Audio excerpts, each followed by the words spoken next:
Donc aujourd'hui, on a le plaisir d'accueillir Luc Boltanski, qui est en train de s'installer,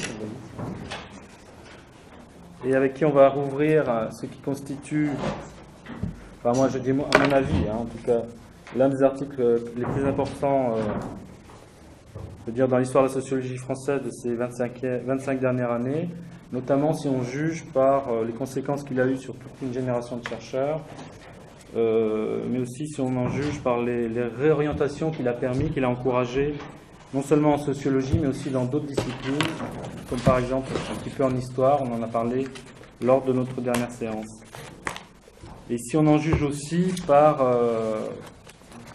le fait que quand on le relit 20 ans après, je crois que, je ne sais pas si vous avez fait l'expérience, on s'aperçoit qu'il comporte encore, cet article, beaucoup de pistes qui restent sans doute à explorer.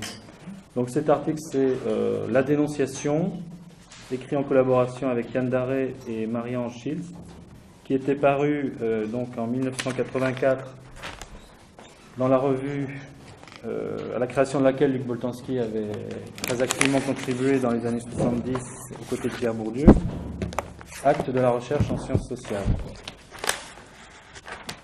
Bon, je crois que c'est un article qu'on pourrait dire un petit peu de rupture, comme on dit qu'il y a des tableaux de rupture, des stratégies de rupture, mais je crois qu'on aura l'occasion aussi d'insister sur ces ruptures, mais aussi sur certaines continuités avec les travaux antérieurs de Luc, notamment avec son ouvrage sur les cadres.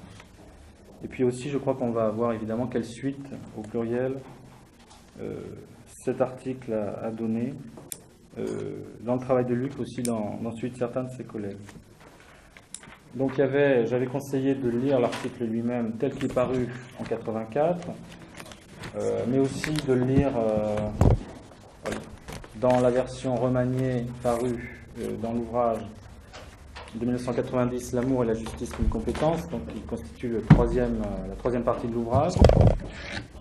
Et puis enfin, j'avais conseillé de jeter un œil à cet entretien paru dans les numéros 3 et 4 de la revue Raison politique en l'an 2000, un entretien réalisé par Damien Deblic et Daniel Mouchard avec une introduction de Damien Deblic qui recontextualise toute la trajectoire intellectuelle et professionnelle de Luc Boltanski, mais notamment donc il y a des pages très intéressantes sur cet article, la dénonciation.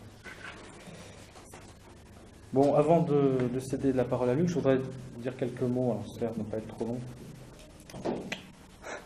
pour essayer de lier simplement l'article un petit peu comme je fais toujours aux premières séances que nous avions eues, et notamment à ce que j'avais appelé les postulats, ce qui me semble être les postulats communs à ces sociologies des épreuves.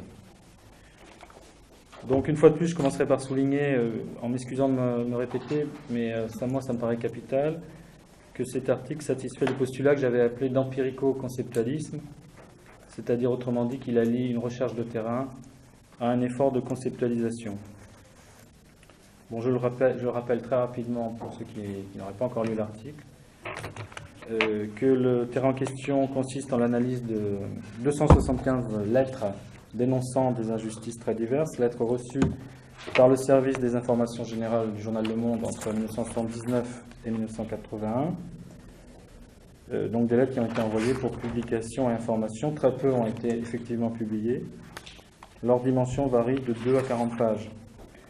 Les auteurs de l'article ont codé statistiquement ce corpus, puis ils ont également demandé à 6 lecteurs de lire les lettres et de leur attribuer des notes de normalité, donc d'anormalité. Puis ensuite, pour traiter l'ensemble de ces données, on a recouru à la technique de l'analyse factorielle des correspondances. Et on a également utilisé, ce qui est central dans cet article, les notions d'actant et de système actantiel, termes qui sont empruntés à la sémiologie de Greimas via une lecture qu'en avait faite Bruno Latour. J'avais l'année dernière présenté en détail cette notion de système actantiel, donc j'y reviens pas maintenant. Éventuellement, on pourra peut-être en reparler lors de la discussion. Les actants repérés sont au nombre de 4. Bon, si vous avez vu l'article, je passe. Pour aller vite, parce que c'est pas tout à fait ça, mais le dénonciateur, la victime, le persécuteur et le juge.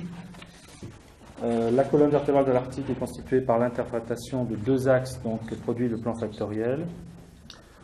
dans lequel les auteurs reconnaissent un axe, le premier axe, allant d'une forte proximité entre les actants à une forte altérité entre eux, et un second axe allant de l'être où le dénonciateur ne s'appuie pas sur des ressources collectives à des lettres où il s'appuie au contraire sur de nombreuses et solides ressources collectives. Bon, au-delà de ce postulat d'empirico-conceptualisme, je crois qu'on peut repérer de nombreux autres postulats de la sociologie des épreuves, à commencer une fois de plus par celui que j'avais appelé d'anti-essentialisme. C'est un anti-essentialisme qui se lie à différents niveaux. D'abord, par exemple, quand il est affirmé, je cite, qu'il n'existe pas de limite naturelle à la taille que peuvent revêtir les affaires, ou bien encore quand l'existence de certains groupes sociaux est directement mise en rapport, non plus avec des caractéristiques socio-démographiques objectives, mais plutôt avec des processus de dénonciation d'injustice et de mobilisation autour de causes, d'une façon qui peut faire songer à celle dans la philosophie pragmatiste, par exemple John Dewey conçoit ce qu'est un groupe social ou un public. Et en fait, cet anti-essentialisme s'exprime surtout, me semble-t-il, à travers le refus de réifier la distinction entre action individuelle et action collective. C'est même d'une certaine manière l'ambition de l'article que de nous amener à désubstantialiser les notions de collectif et d'individuel et à les penser non plus comme deux substances qui s'opposent, mais plutôt comme un seul et même processus de généralisation et d'individualisation. Donc étudier des collectifs en train de se faire, comme diraient les pragmatistes, ou le cas échéant d'ailleurs en train de se défaire. Donc étudier la dénonciation en train de se politiser et de mobiliser un large public, ou au contraire en train d'être rabattu sur la personne singulière du dénonciateur qui est alors reconnu par ses partenaires comme ne représentant plus rien d'autre que lui-même. Et à travers tout cela, évidemment, l'enjeu qui est important, c'est de casser l'opposition instituée entre la sociologie d'une part et la psychologie d'autre part, en montrant que la distinction entre faits psychologiques et faits sociologiques est une opération centrale à travers laquelle certaines dénonciations sont socialement jugées recevables ou au contraire disqualifiées. Alors de ce postulat d'anti-essentialisme découle la mise en œuvre d'un autre postulat propre à la sociologie des épreuves, celui que j'avais appelé d'indétermination, c'est-à-dire qu'à partir du moment où est refusée la réification de l'opposition entre action individuelle et action collective au profit d'une analyse du processus par lequel l'une se transforme à l'autre, le sociologue ne peut plus savoir à l'avance, par exemple, quelle va être la taille de l'affaire, si la dénonciation va finalement échouer ou réussir, si tel ou tel groupe va ou non se mobiliser, si le dénonciateur sera ou non jugé normal. Même s'il peut un peu prévoir tout cela quand même, étant donné qu'il a tenté d'établir la grammaire de l'acte de dénoncer publiquement et d'en décrire les conditions de félicité. Donc il peut prévoir un petit peu, mais sans la moindre certitude absolue, puisque c'est la suite du processus qui va déterminer exactement ce qu'il en est du statut des acteurs, du bien fondé de leurs actions, de la réversibilité de leur rapport. Je crois qu'à travers l'introduction de ce postulat d'indétermination, c'est en fait déjà la notion d'épreuve qui est esquissée, qui est amenée, même si dans l'article le mot n'est pas utilisé, sauf une fois, j'ai relevé une occurrence, lorsque l'auteur évoque, je cite, l'épreuve consistant à accomplir publiquement et efficacement des gestes symboliques et des actes de parole. En lien avec ce postulat d'indétermination, un autre qui est à mon avis mis en œuvre de façon assez remarquable, c'est le postulat que j'avais appelé de symétrie, correspondant ici à l'exigence méthodologique d'utiliser les mêmes règles d'analyse quand il s'agit de traiter des cas de dénonciation qui sont réputés normaux, et ceux dont s'occupe habituellement la sociologie, et quand il s'agit de traiter des cas de dénonciation réputés anormaux, ceux qui sont généralement traités par les sciences psychologiques. Même souci de symétrie également dans le traitement respectif du dénonciateur public et de celui qu'il dénonce comme étant un persécuteur. Comme l'article souligne, la sociologie prend implicitement parti bien souvent contre celui qui est désigné comme persécuteur, ce qui limite les capacités de comprendre l'indétermination qui pèse sur la situation de dénonciation Et l'enjeu constitue pour les acteurs eux-mêmes la répartition des rôles de victimes et de persécuteurs. Et peut-être aussi ce qui tend à sous-estimer la violence inhérente à l'acte de dénonciation lui-même. Alors, autre postulat, bon, je vais essayer d'être plus rapide, qui est évidemment au centre de l'article, c'est ce que j'avais appelé postulat de sens de la justice, consistant à prendre au sérieux les prétentions de la justice, à la justice exprimées par les acteurs, à ne pas les réduire immédiatement dans le lexique de la stratégie ou de l'intérêt personnel. Évidemment, de ce point de vue-là, on peut lire cet article comme l'article séminal, pionnier, qui va donner lieu, quelques années plus tard, à l'écriture avec Laurent Thévenot du livre sur les économies de la grandeur, qui sera ensuite publié sous le nom de la justification. On voit dans cet article, par exemple, l'identification du fait qu'un travail de désingularisation est nécessaire à la réussite de la dénonciation publique, ce qui préfigure la notion de montée en généralité. De même, l'importance accordée à la notion d'affaires, à l'évocation d'affaires qui furent célèbres dans les années 70, comme l'affaire Aranda ou l'affaire Papinski, et qui annoncent le développement futur sur ce que Luc appellera la forme affaire. Puis évidemment aussi, cette idée qui est très centrale dans l'article, que les personnes qui rédigent des lettres de dénonciation recourent à des procédés destinés à se grandir, annonce la notion de grandeur qui sera au centre de la justification, et annonce aussi le programme de recherche qui va essayer de lier directement la question de la justice à la question de la représentation, au double sens de représentation politique et cognitive. Bon, je passe, j'avais d'autres choses à dire, mais ça ne va pas être trop long. Oui, simplement pour dire qu'à côté de ce postulat de sens de la justice, l'article reconnaît également plus largement ce que moi j'avais appelé un postulat de compétence, c'est-à-dire tout aussi bien d'incompétence d'ailleurs, puisque les deux notions sont indissociables. Autrement dit, l'auteur reconnaît aux individus et la maîtrise de différents savoirs partagés et le défaut de maîtrise parfois de ces savoirs. En particulier, il insiste sur des compétences à se montrer réaliste, c'est-à-dire à reconnaître la limite de la situation dans laquelle on se trouve engagé. On pourrait dire même que l'article porte justement sur l'articulation entre sens de la justice et sens du réalisme, sur le rapport entre l'expression publique de prétention à la justice et la capacité des personnes à éviter de passer pour anormales aux yeux des autres, en leur démontrant par exemple qu'elles savent bien garder le sens de leur place, comme dirait Goffman, ou en leur démontrant que leurs actions restent bien descriptibles comme rationnelles, rapportables à des fins pratiques, comme diraient les ethnométhodologues. Bon, je passe un peu plus vite.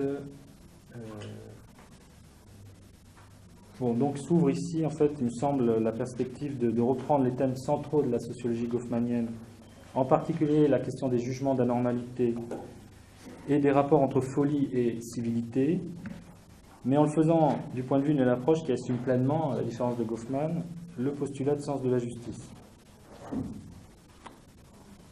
Enfin, je mentionnerai encore deux autres postulats qui me semblent importants de souligner. D'abord, ce que j'avais appelé le postulat de réalisme, sorte d'antidote au constructivisme hard, qui consiste à reconnaître que la matérialité du monde est capable de résister aux définitions qu'on tente de lui appliquer. Et ce postulat se traduit ici, me semble-t-il, par le fait que les jugements d'anormalité ne nous sont pas décrits comme complètement arbitraires. Ils ne reposent pas absolument sur rien. Au contraire, la compétence qu'ils engagent est une compétence à la fois perceptuelle et interprétative, qui réclame des acteurs qui sachent se saisir de certains signes matériels pour en tirer des inférences correctes en termes de folie ou d'anormalité. Donc je cite Luc. Les journalistes interrogés déclarent reconnaître la folie à certains signes, comme l'écriture, la disposition du texte dans la page, la façon de signer, la présence de plusieurs signatures de la même personne, de tampons, de nombreux soulignements, ou encore la mention par l'auteur de la lettre de titre sans valeur ou peu crédible, etc. Donc, peut-être ce qui s'annonce ici, c'est aussi la place qui sera accordée dans les travaux ultérieurs aux objets, aux éléments et aux traces matérielles, en tant qu'elles permettent aux individus d'organiser entre eux des épreuves de réalité et ainsi de sortir du simple registre de l'argumentation. Et donc enfin, un dernier postulat que je voudrais évoquer, parce qu'en plus, à mon sens, il donne toute sa puissance à l'article, c'est celui que j'avais appelé de réflexivité.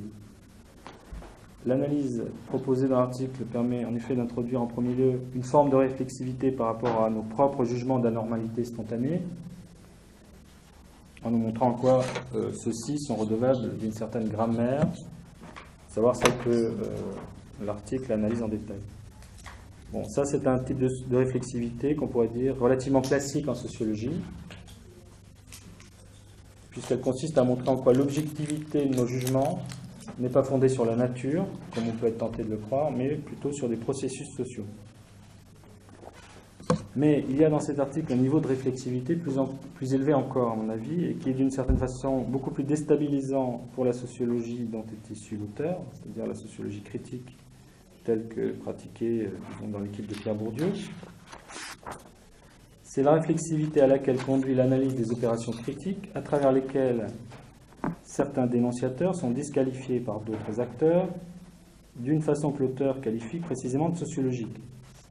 Donc, cette disqualification dite sociologique consiste, je cite, à diminuer l'altérité des partenaires en montrant au moyen d'une interprétation qu'ils sont liés par un intérêt caché, ou ce qui revient au même, qu'ils dissimulent un attribut commun. Par exemple, ils sont juifs, francs-maçons, bourgeois, communistes, etc. Et que le soutien public qu'ils s'accordent se double chez ses comparses d'un accord secret ou tacite. Donc là, on voit que, on peut prendre comme objet ce type de disqualification sociologique, c'est se montrer réflexif par rapport aux opérations de disqualification qu'engage la sociologie critique elle-même. Ce qui est développé dans l'article que Luc avait d'abord publié sous le titre « Sociologie critique et sociologie de la critique ». Donc c'est peut-être sur ce point précis que l'article constitue un article de rupture, comme je le disais, mais il faut voir à mon avis que cette rupture, s'il y a rupture, correspond avant tout à un effort mené vers plus de réflexivité. Il me semble que ce qui est en jeu, c'est davantage l'objectivation du rapport que la sociologie critique entretient avec la critique, que la disqualification pure et simple de cette sociologie, ou même la disqualification de sa prétention à la critique. Bon, j'avais d'autres remarques, mais je vais peut-être les garder pour plus tard. Hein. C'est une remarque trop longue pour que je préfère te donner la parole, en fait. À moins que... Non. Comme tu veux. Bon, alors non, je continue un petit peu. Et rapidement. Non, c'était deux remarques. C'était deux remarques. La première concernait la remise en cause du grand partage entre sociologie et psychologie. Et par conséquent, le fait qu'à la suite d'articles comme celui-ci, ou comme celui de Lemaitre sur la paranoïa auquel il se réfère, nous nous ouvrions la possibilité de travailler en sociologie sur la question de la santé mentale. À travers la reprise de cette question, ce que suggère l'article, me semble, c'est plus largement le projet de développer une sociologie de l'identité qui soit directement articulée, non plus exclusivement, comme c'est généralement le cas en sociologie, à la question de la stratégie, mais aussi et peut-être d'abord la question de l'injustice. Et moi je note deux directions dans cet article qui vont à mon sens dans ce sens. D'abord, ce qui est dit sur le processus par lequel des injustices subies sont incorporées par les personnes dans la structure de leur personnalité. Donc ici, de quoi reprendre la question de l'identité de la personnalité, par exemple sous l'angle du ressentiment, ou de la façon dont des chocs moraux ou des épisodes humiliants sont encaissés, incorporés, quitte plus tard à s'extérioriser sous d'autres formes. Comment, pour employer une notion qui m'est chère, chacun d'entre nous est travaillé par des élans et des attentes de justice qui lui ont été communiquées dans des situations antérieures et qui peuvent ressurgir. Il ne s'agit pas ici, je tiens à préciser, exactement d'une sociologie de l'habitus, plutôt, il me semble que la voie qui est ouverte, c'est celle d'une sociologie de la dynamique identitaire.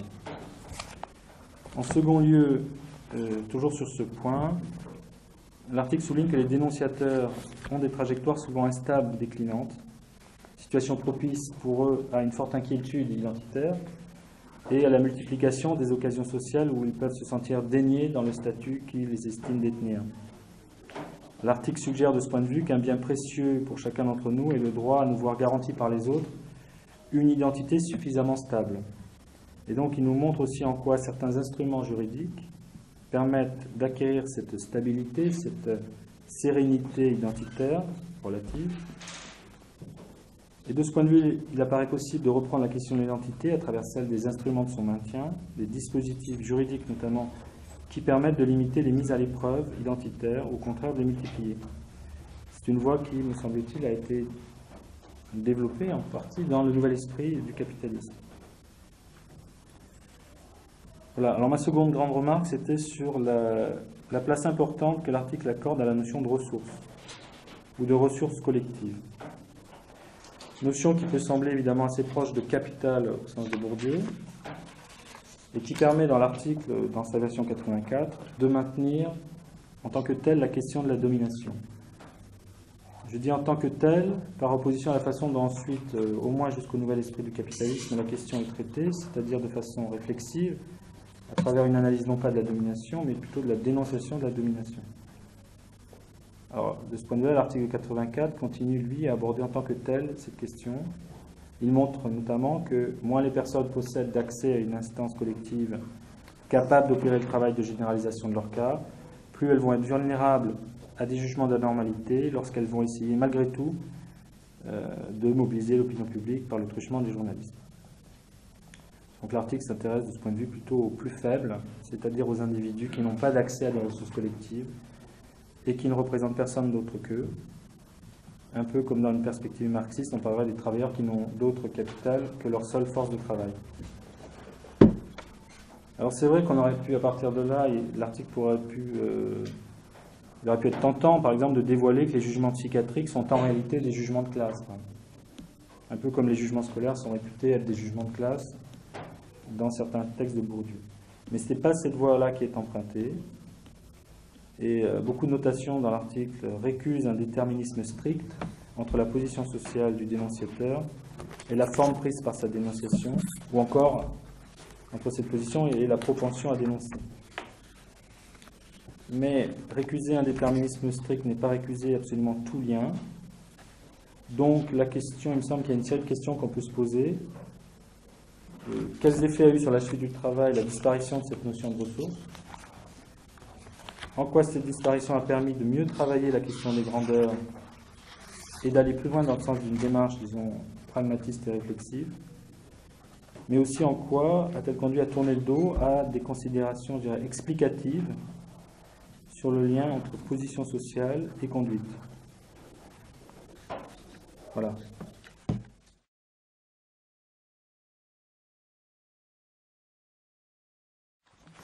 Je te remercie beaucoup. Pratiquement, je n'ai plus rien à dire. Ah non. Je vais peut-être dire un mot parce que je crois que c'est un peu le rôle de séminaire des conditions dans lequel ça a été fait. Plutôt que de raconter le papier, je pourrais le raconter très vite ou en cours de route. J'avais même amené, je disposais de transparents et en fait je les ai pas retrouvés. Donc j'ai ramené des photocopies de la factorielle, si vous voulez. On peut les faire passer. Ouais. Qu'on peut faire passer. La principale, parce qu'il y en a une autre. Oui, alors d'abord les dates, hein, c'est des vieilleries. C'est un travail qui a été entrepris en fait je me souviens très bien j'ai une très bonne mémoire des détails passés, ce qui est certainement pathologique d'ailleurs. Et donc en fait non, je me suis trompé là.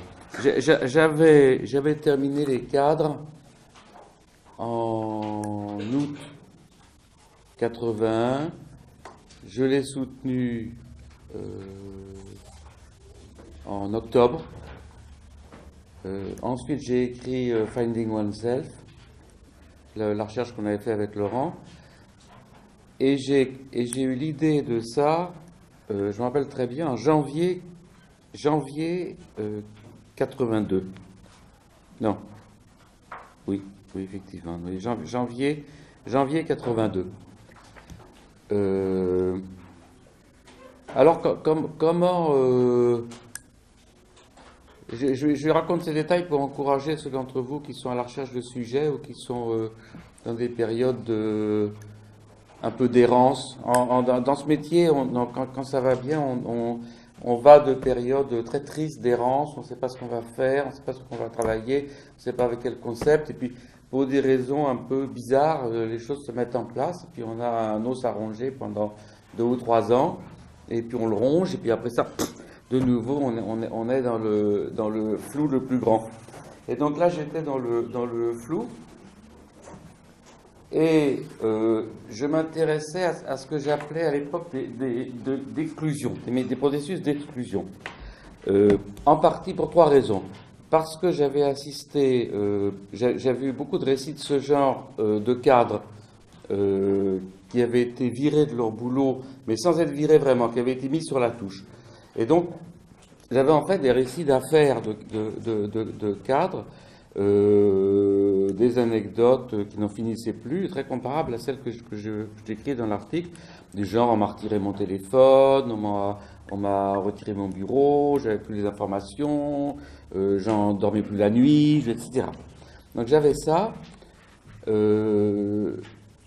C'était une époque où il y avait énormément de discussions autour des dissidents dans les pays socialistes et autour d'exclus du Parti communiste, qui écrivaient leurs mémoires et qui racontaient cette chose qui est toujours pour moi mystérieuse d'ailleurs, et à mon avis non analysée, qui est le passage d'une situation d'intégration à un groupe dans laquelle on vit cette présence dans le groupe comme un bonheur, comme une complétude, comme une sécurité, au basculement tout d'un coup dans le fait d'être viré du groupe ou d'être la brebis noire, et où on réalise, c'est un verbe très intéressant, réaliser, on réalise que le groupe est composé de staliniens, de fascistes, de salauds, etc. Je dois dire, mais je n'en parlerai pas ici, que j'avais vécu une expérience assez comparable qui m'incitait au fond à réfléchir à ces problèmes. Alors j'ai cherché des cas comme ça, en dehors de ce que j'avais sur les cadres. Et je suis tombé, en lisant Le Monde, sur une histoire qui était celle, c'est une brève dans Le Monde, d'un gars, c'était bien une histoire des années 80, qui était bibliothécaire de la bibliothèque du comité d'entreprise d'EDF, je crois. Et il était du comité d'entreprise CGT. Et lui, c'était un CGTiste, communiste, qui était en lutte contre ce comité d'entreprise, qui voulait le virer, et donc qui allait au prud'homme, etc. Lui était de la Fédération des spectacles. Et le comité d'entreprise voulait le virer parce qu'il avait commandé pour la bibliothèque des bandes dessinées jugées pornographiques par le comité d'entreprise. C'est EDF ou Renault? Ça devait être Renault, c'est les métallurgistes. Renault. Et donc, j'ai écrit à ce gars, qui était ravi de me parler, puisque les gens dans des affaires comme ça c'est très facile à faire comme travail. Hein. Les gens ne demandent qu'à parler, c'est autre chose que l'avortement. Le problème, c'est de les décrocher du téléphone ensuite. Donc il était ravi.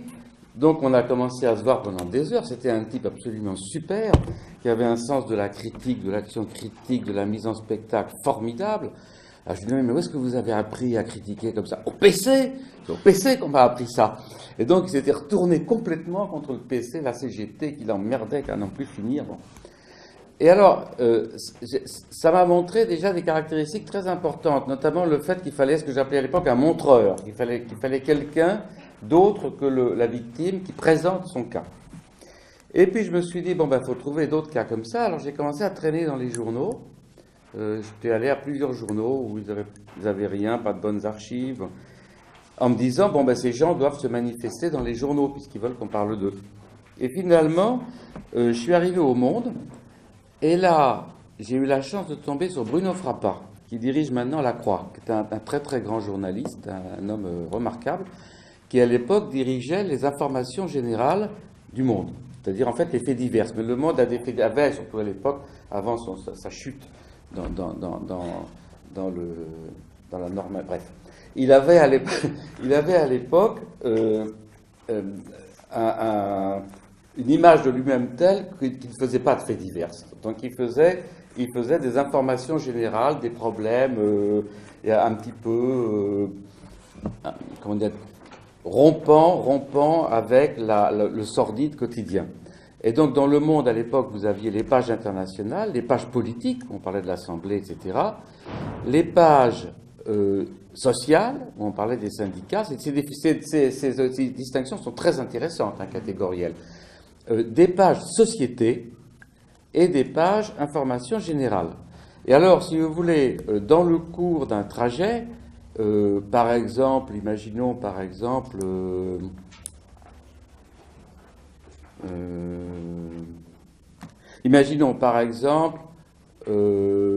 quelqu'un rejeté d'une institution et qui, j'invente, hein, et qui frappe violemment le directeur ou injurie publiquement le directeur de cette institution. Bon, c'était information générale. Puis si on s'aperçoit que c'est parce que cette personne a été harcelée sexuellement ou a été rejetée parce qu'elle était homosexuelle, ça passait à problème de société, qui eux-mêmes, et si un parti politique ou un syndicat prenait parti, ça pouvait aller en politique. Donc il y avait un problème, on dirait, de désectorisation à la Daubry. Bon. Et alors, ce Frappa, qui était un homme très très drôle, qui faisait à l'époque tous les jours un petit billet de son première page du Monde, et très humaniste. Presque tous les courriers bizarres lui arrivaient au Monde. Et il avait pris la bonne habitude de répondre à tout, quelquefois par une formule, et de tout archiver. Et donc il a tout mis à ma disposition, mais je n'avais pas le droit de photocopier. Alors, il y avait un peu de tout, mais il y avait surtout des lettres indignées. Et j'ai fait la distinction entre les lettres qui étaient indignées en général, du genre la place des homosexuels dans la société, ou la baisse, l'augmentation du taux de chômage, et des lettres dans lesquelles l'indignation se portait autour d'un cas, d'une personne, ou d'un cas particulier, d'une personne qui pouvait être individuelle ou collective, dont il s'agissait de défendre la justice malmenée dans son cas.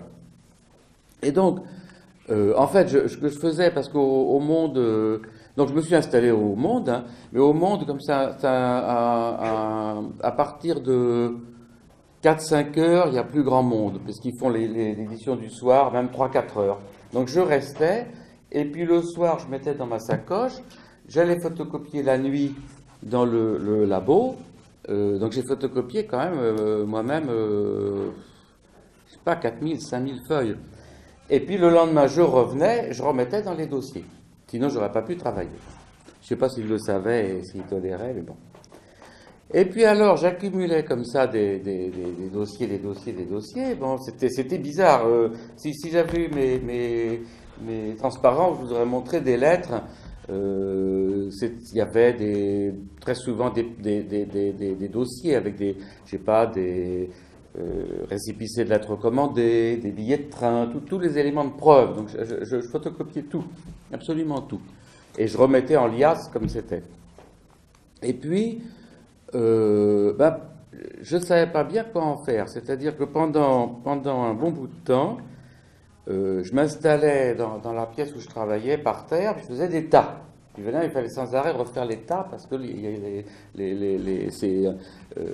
ces objets avaient des dimensions différentes. Donc, visiblement, ce n'était pas la bonne méthode.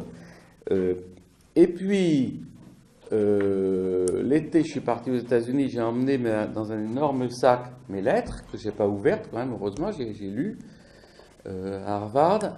Et puis, au retour, j'ai décidé de coder. De tout prendre, de prendre un échantillon, de tout prendre sur 3 années et de coder le corpus. Donc j'ai entrepris de faire un certain nombre de codes. J'ai fait, je crois, 170 ou 180 codes différents, souvent par simplement présence-absence, du genre, alors ça portait sur les caractéristiques des personnes quand je les avais, le type d'affaires quand je l'avais, la durée, je l'avais toujours, mais il pouvait y avoir plusieurs affaires. Par exemple, je sais pas moi, une dénonciation dénonce qu'on a vu quelqu'un tabassé par un flic dans la rue, ou quelqu'un qui se plaint parce qu'on ne veut pas lui rendre ses enfants, un père divorcé, ou etc. Bon. Donc je codais l'affaire. Ces caractéristiques, depuis quand ça durait, il y en avait qui duraient, il y en a un qui commence par « je porte plainte pour 30 ans, pour les 30 dernières années de ma vie ». Donc il y en avait qui étaient très longues. Et puis je codais les figures de style, s'il y avait des soulignements, si c'était écrit à la main ou tapé à la machine, s'il y avait des en-têtes, si la personne donnait des titres, si on faisait état d'un comité de soutien, etc., etc. Donc, en tout, environ 170 variables.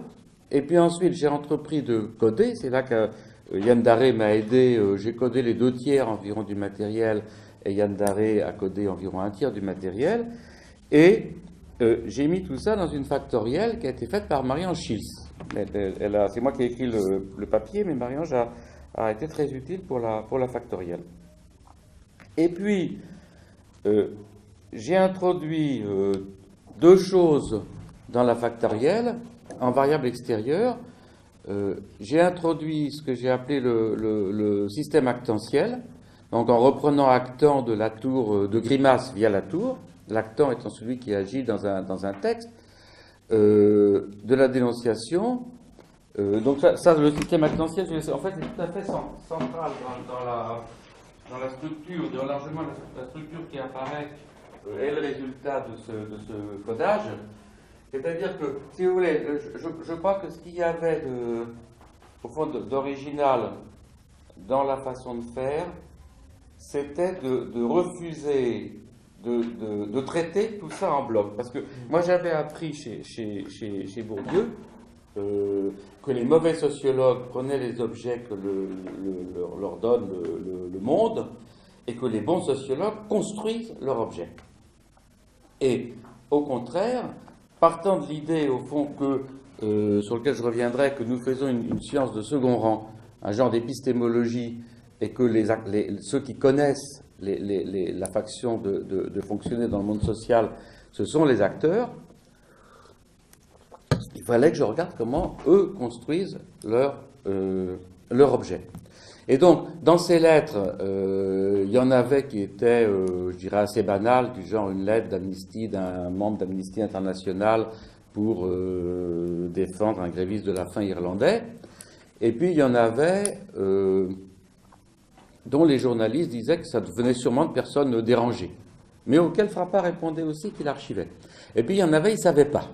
Ils ne savaient pas. Il y avait une réponse comme ça de Frappa qui envoie à un journaliste une lettre qui était accrochée où il dit je vous envoie cette missive de cette personne de Toulouse, je n'arrive pas à déceler si c'est quelqu'un de normal, s'il y a vraiment un problème ou si c'est une personne paranoïaque. Si vous avez un peu de temps, est-ce que vous pourriez enquêter à Toulouse? Bon. Et donc il y avait des cas, et donc j'ai voulu traiter tout ça en même temps.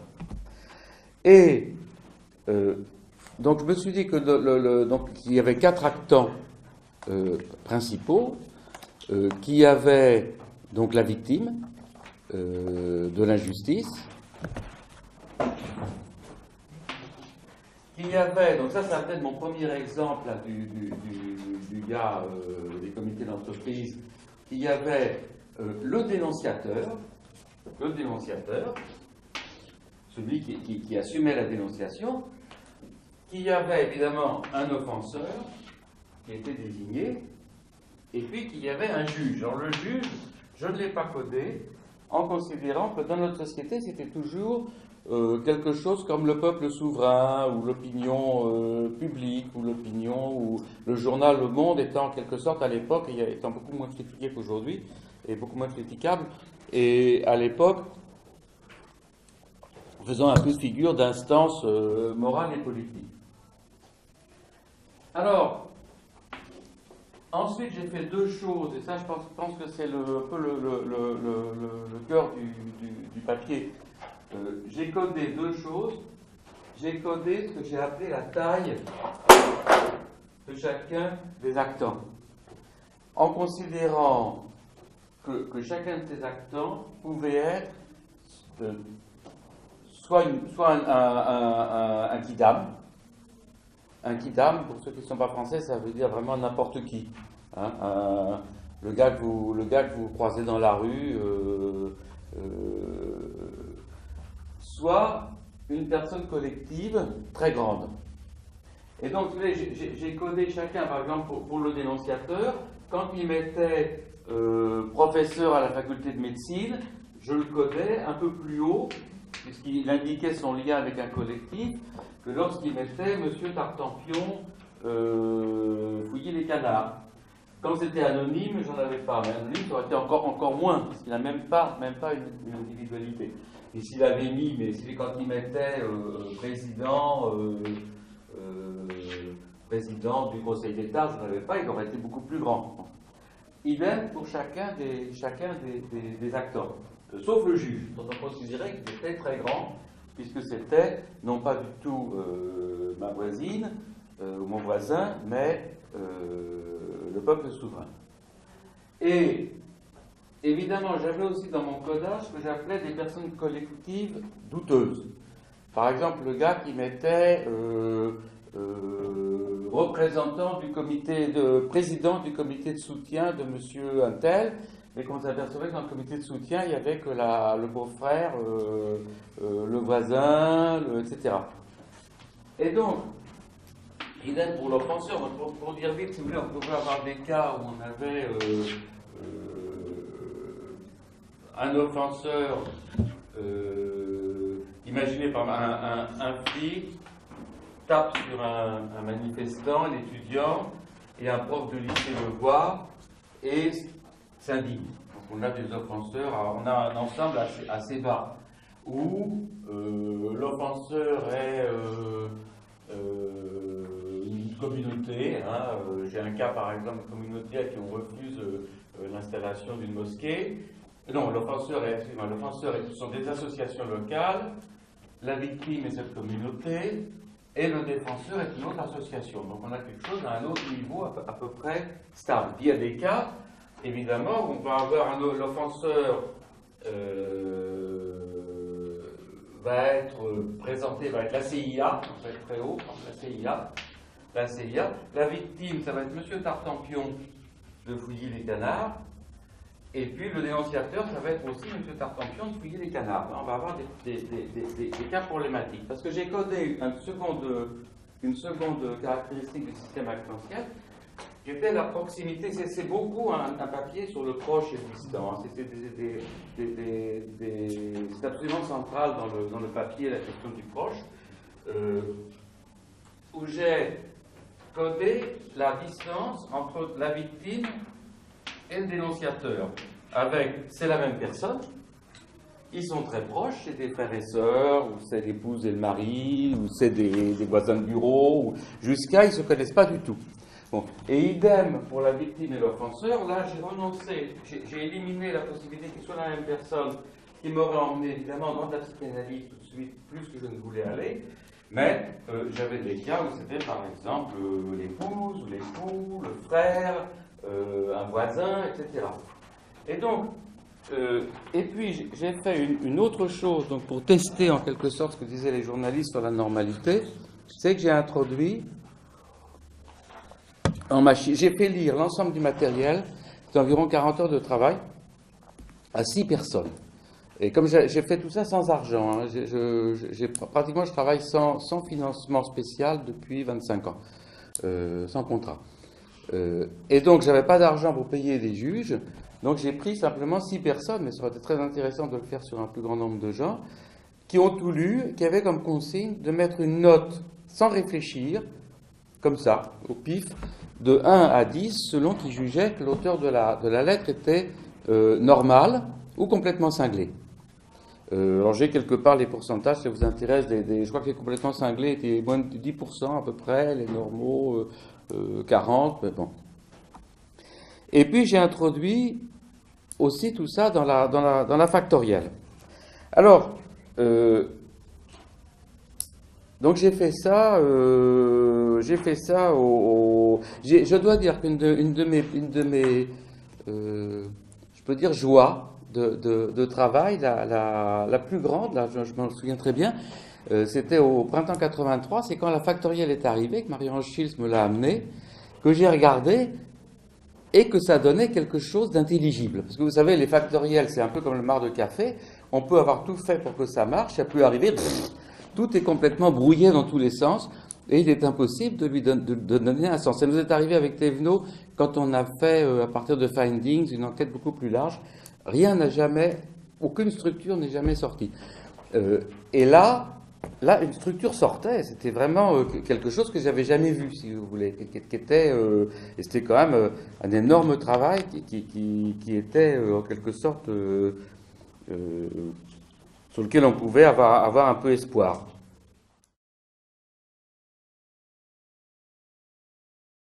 Alors, je voudrais dire deux mots des lectures, en fait, qui étaient derrière ça. Bizarrement, parce que je dis ça à Cyril, parce que c'est pas visible, mais à l'époque, j'avais une amie analyste que je voyais très souvent, et qui avait été analysée par Lacan, et qui a commencé à me faire lire Lacan. Et en fait, je comprenais rien, comme tout le monde, sauf peut-être le cas Aimé, bon, qui était pour moi très très important, avec le problème de la paranoïa. La question de lier au fond ces problèmes à la question de la paranoïa est venue largement de là. Et puis j'ai lu aussi 2 ou 3 volumes du séminaire qui étaient alors publiés, et j'en ai gardé l'idée, dont je ne sais pas du tout ce que dirait un lacanien, que la question de la paranoïa était au fond centrale dans les inquiétudes, dans les préoccupations de Lacan. Et puis j'ai lu aussi Les mots, la mort, les choses de Jeanne Favret, Hirschman, Exit and Voice, Koselleck, l'âge de la critique, Ricoeur avec l'idée de soupçon, évidemment de l'interactionnisme et de l'ethnométhodologie, pas mal d'anthropologie juridique américaine pendant l'été où j'étais à Harvard, donc une fois le travail commencé, évidemment Latour et les controverses scientifiques, et puis il y a des fortes traces de tout le travail qu'on avait fait depuis 1979 avec Desrosières et Thévenot sur codage, équivalence, collectif, formation d'un collectif, qui était déjà en grande partie dans les cadres. Et au fond, si vous voulez, assez bizarrement, ces lignes complètement différentes, parce que finalement, entre Lacan et Hirschman, il n'y a pas un chemin tout droit, on trouvait à se lier là-dedans.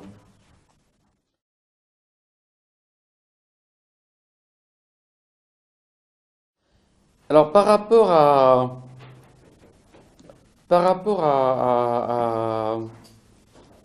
Bourdieu et au bourdieusisme, en fait, c'est pas très simple, si vous voulez. J'étais en conflit avec Bourdieu depuis déjà 6-7 ans. Hein, c'était pas un conflit récent. Déjà dans les cadres, je me rappelle, le traducteur américain des cadres m'avait dit comment est-ce qu'on va faire, on n'arrive pas à traduire habitus en anglais, mais je lui dis il n'y a pas habitus dans mon livre, ça ne figure pas, c'est pas l'objet. Et donc si vous voulez, et puis là ça allait, comment dire, nos relations qui avaient été extrêmement mauvaises, c'était un peu rabiboché.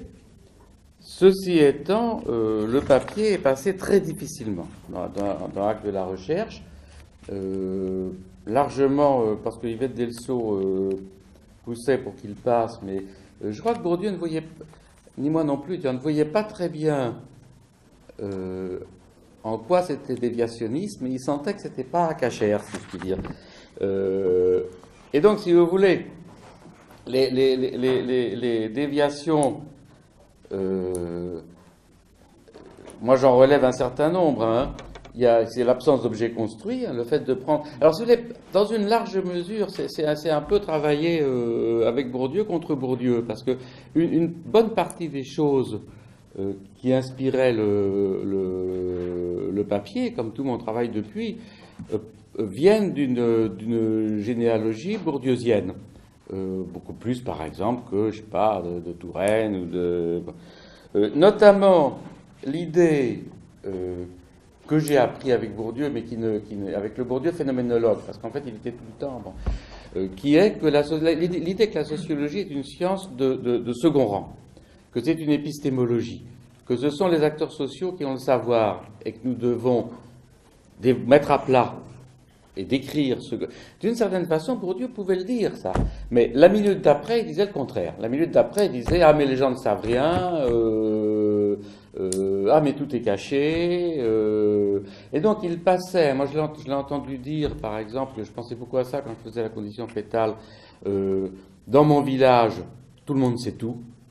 C'est certainement vrai. Et puis, 2 minutes après, seul le sociologue sait, tout le monde ignore tout.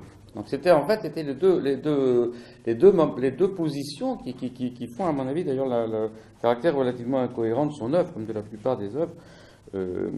Et donc, là, ça consistait, de même, l'idée de grammaire, qui est tout à fait centrale, qui apparaît, que je n'ai pas abandonné depuis, qui apparaît dans ce texte,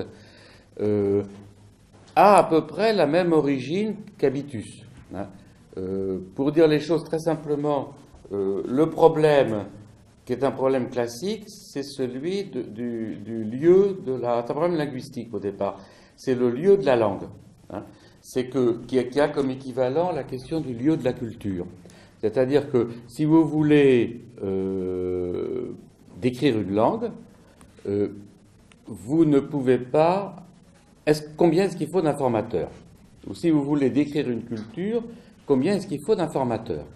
Est-ce qu'un seul informateur convient? Est-ce qu'il faut combien il faut d'énoncés, par exemple? Combien il faut de pots pour décrire les pots cassés ou pas cassés des unis? Et alors, à ce problème-là, moi j'avais appris en tant qu'étudiant de Bourdieu, au fond, qu'on trouvait une réponse chez Chomsky dans l'idée de schème, c'est-à-dire dans l'idée de grammaire profonde et dans l'idée que, bien évidemment, l'idée centrale quand même de Chomsky, ce que j'ai retenu, qui est que un locuteur qui connaît une langue peut produire un énoncé qu'il n'a jamais entendu parce qu'à un niveau plus profond, il a des schèmes d'engendrement tels qu'il produira cet énoncé et que cet énoncé sera reconnu. Et au fond, ce que fait Bourdieu avec Habitus, c'est de reprendre cette idée-là, mais de l'ancrer dans le corps des personnes, bien enracinées, bien attachées, à travers les expériences de prime-éducation. Et donc, du même coup, ce qu'il pouvait connecter avec la sociale, structure de domination, etc. Et grammaire, qu'on va reprendre avec Thévenot dans les économies de la grandeur, ça consiste au fond à reprendre le même problème, celui du lieu de la langue ou du lieu de la culture, de repartir de l'idée de schème, mais au fond de le dégager du corps, sans lui donner pour autant une dimension purement cognitive, mais ce qui n'est pas encore fait dans ce papier-là, ce qui sera fait dans la justification, en le stockant dans les environnements.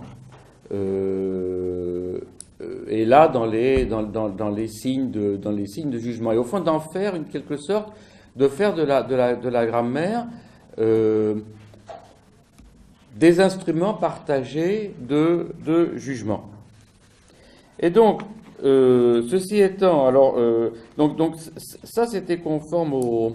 Ça vient du bourdieusisme, mais au prix d'une transformation très importante.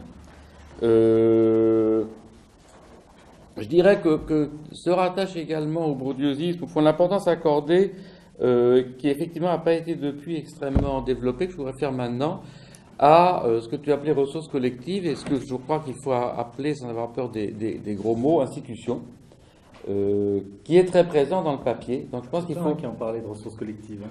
Quoi? C'est l'expression qui est... Oui, là-dedans. Ouais. Mais je pense qu'au fond, ce qui manque à ce qu'on a développé depuis 20 ans, je voudrais essayer de faire ça maintenant si j'y arrive, c'est une théorie de l'institution. On n'a pas de théorie de l'institution.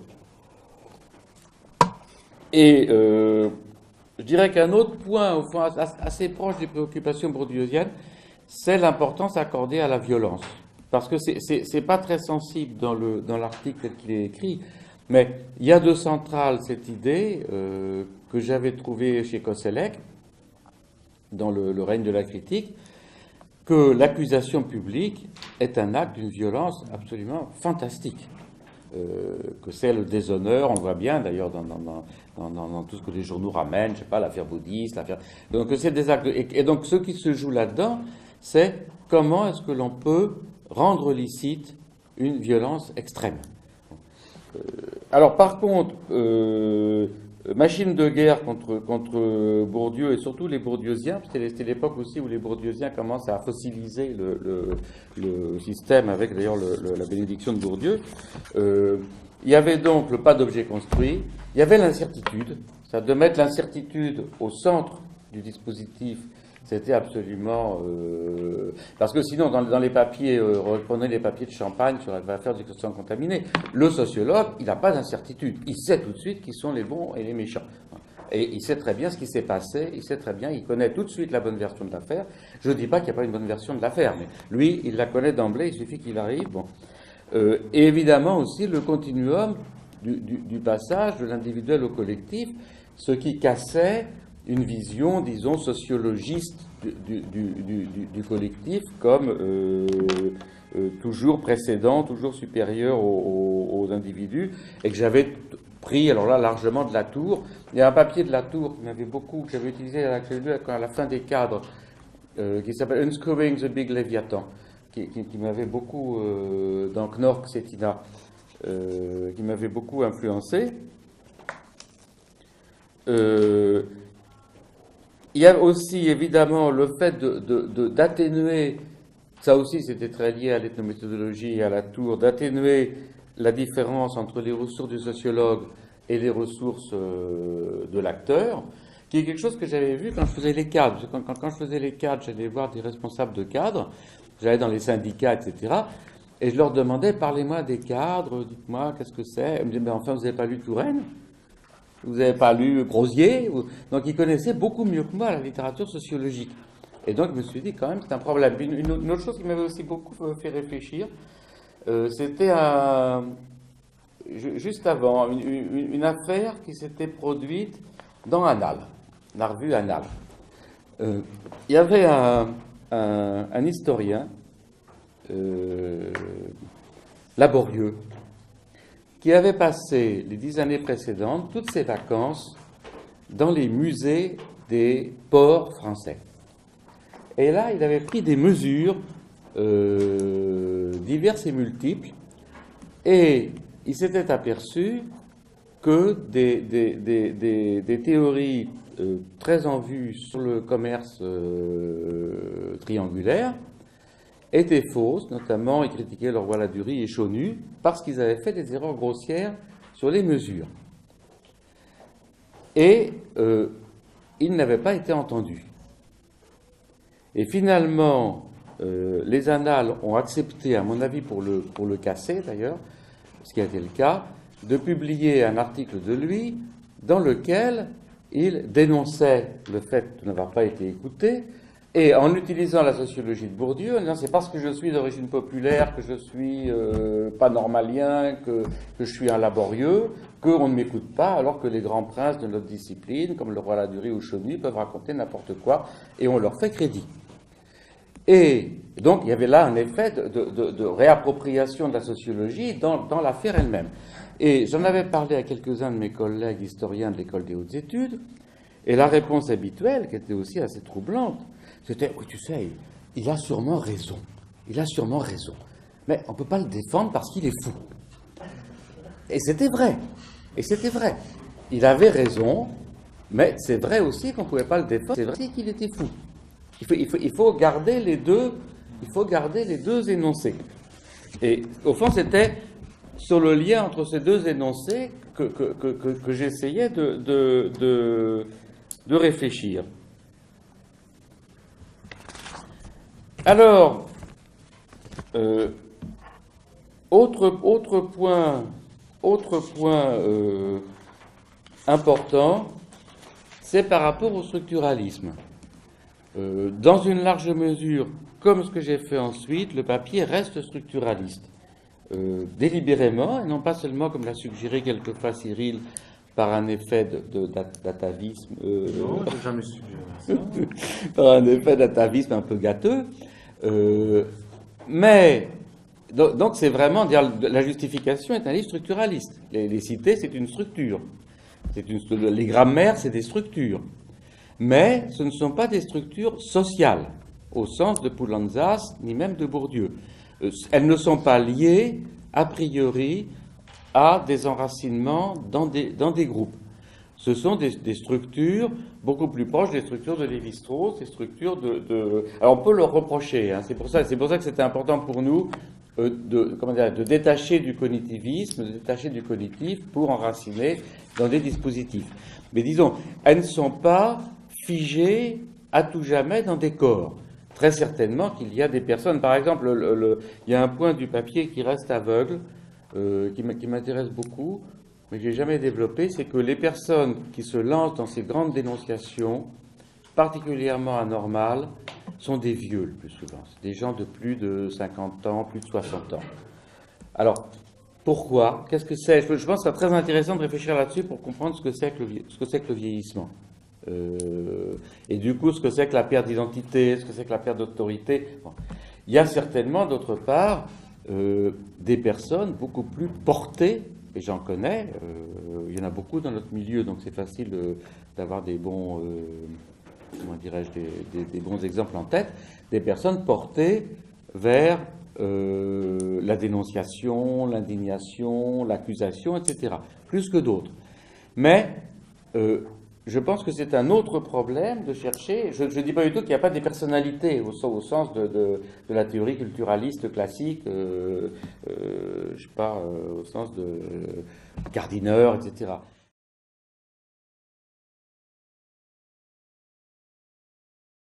Comme je vous dis en deux mots le contenu la base du papier, de la factorielle, si vous voulez. En gros, la première factorielle s'organise sur factorielle, avec d'un côté ce que j'ai appelé altérité, ça peut être le public en fait, et de l'autre côté le proche, la proximité. Et puis sur cet axe-là, on a ici ce que j'appelais singulier, et là des collectifs. Alors évidemment, dans la logique du papier, comme l'a bien dit Cyril, les collectifs sont toujours fabriqués. C'est toujours un travail de construction, d'établissement ou du collectif ou de rattachement à un collectif. Et donc là, on va avoir des cas de gens qui sont très seuls, qui ont beaucoup de mal à se lier à des collectifs, qui ont des collectifs fictifs, du genre le comité de soutien dans mon beau-frère et le président et le seul membre, et puis qui vont avoir des figures du genre invective, signe soulignement, injure, etc. Et puis là, on va avoir des gens impeccables du genre association, comme je disais tout à l'heure, des droits de l'homme de Fouilly les Canards, des droits de l'homme de Paris, même Ligue des droits de l'homme, défendant un étranger qu'on veut expulser, par exemple. Donc ça, c'est un fait. Là, on va avoir aussi de la défense. Et là, on va avoir des victimes qui sont aussi des dénonciateurs et qui ont des offenseurs très proches. C'est leurs voisins, leurs beaux-frères, etc. Et là, on va avoir des gens qui sont assez singuliers, assez petits, comme un prof de collège, par exemple, mais avec une forte distinction des actants, comme dans le cas du prof qui a vu un flic tabasser un étudiant. Et là, on va avoir, j'ai jamais bien compris ce qu'il y a dans ce côté-là, c'est plutôt des affaires traitées par l'institution judiciaire entre des proches, donc au fond désingularisées par l'institution judiciaire. Et quand on regarde les notes de normalité, elles font ça, c'est-à-dire que là, on a les gens considérés comme cinglés, et là, on a les gens normaux. Alors, une idée de base, si vous voulez, c'est que tout le monde, y compris les cinglés, ont le même sens de la normalité. Et que ce qui va être le signe de leur folie, c'est qu'ils essaient de faire une dénonciation normale dans des conditions qui ne s'y prêtent pas. Et que donc ce sont précisément les manœuvres qu'ils mettent en œuvre pour essayer de normaliser. Par exemple, j'en ai un, il signe, et puis en marge, il signe lu et approuvé, il resigne. C'est plus costaud quand même, c'est plus dur, c'est comme s'il y avait une institution. Donc c'est toutes ces manœuvres où le comité, de soutien avec le beau-frère, ou simplement la comparaison, tel Dreyfus.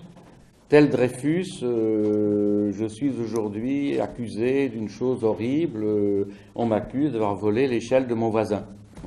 Et donc c'est toutes ces manœuvres qui font tout seuls,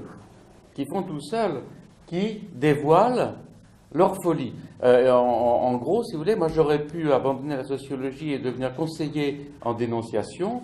Je sais à peu près ce qu'on peut faire, qui est peu de choses, d'ailleurs le plus souvent il vaut mieux se laisser taper dessus, quand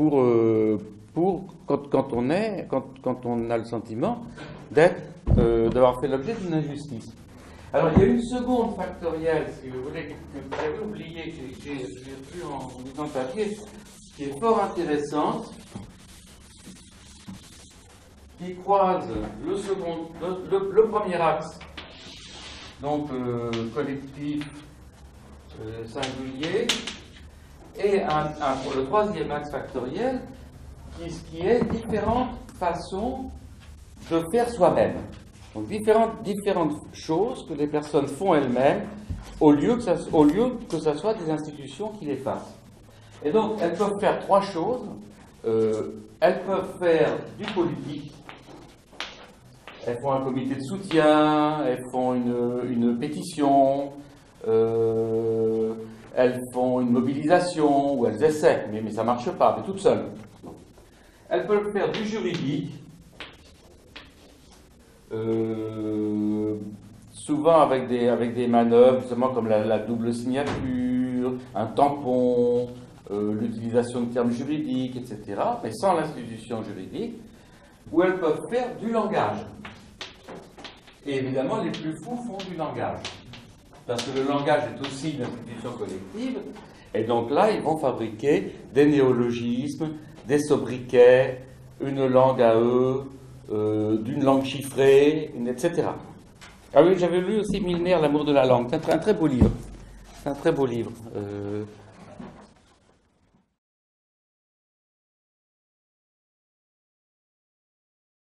Alors, par contre, si vous voulez, il y a deux choses qui n'ont pas été développées par la suite, qui étaient centrales dans ce texte. Je ne sais pas pourquoi ça n'a pas été développé. Je voudrais bien travailler maintenant. D'autant plus que la condition fétale me ramène au fond vers des problèmes de genre. Il y a d'une part tout ce qui concerne le rapport entre sociologie et psychologie, ou sociologie et psychanalyse, ou sociologie et psychiatrie.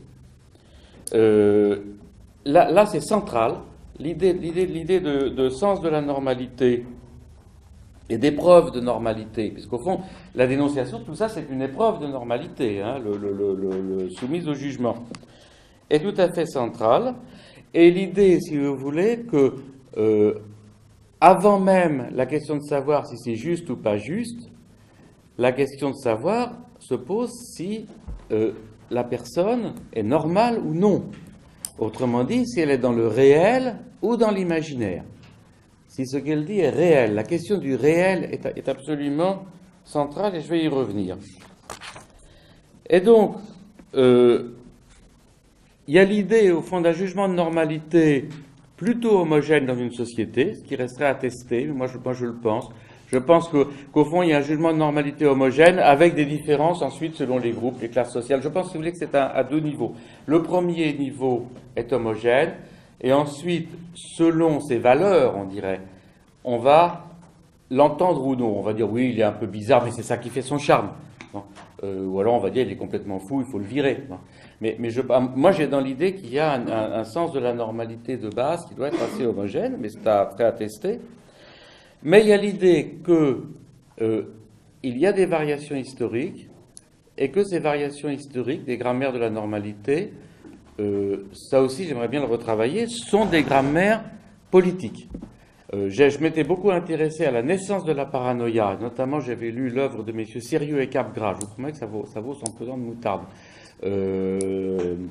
donc psychiatre de la fin du 19e, qui d'ailleurs lit la naissance de la paranoïa et la sociologie. Assez bizarrement, il y a un énoncé de Sérieux et Capgras où ils disent les paranoïaques sont comme des sociologues qui cherchent des causes partout, qui relient tout à tout. Hein.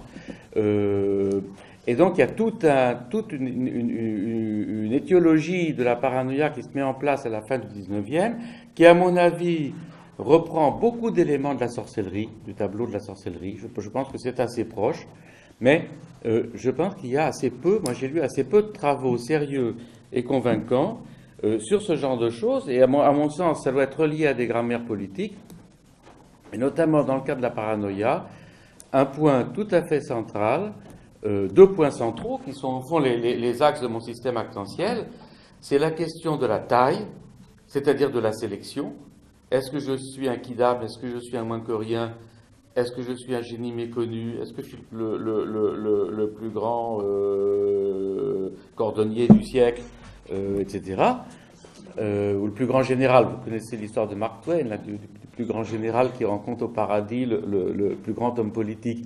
Et tous les deux, il y en a un qui était cordonnier et l'autre qui était charcutier. Ils n'ont jamais eu l'occasion de montrer qu'ils étaient les plus grands. Est-ce que c'est ça? Et puis l'autre question tout à fait centrale dans l'étiologie de la paranoïa, c'est la question de la distance. C'est la question de ce qui est proche, de ce qu'on connaît par expérience et de ce qui est lointain, à travers, dans un monde qui est en train d'être restructuré par l'État-nation et par les médias. Et par exemple, si on reprend le cas de Aimée, la paranoïaque chérie de Lacan, elle croit que le prince de Galles lui envoie des messages personnels à travers les petites annonces des journaux. Donc il est tout près d'elle.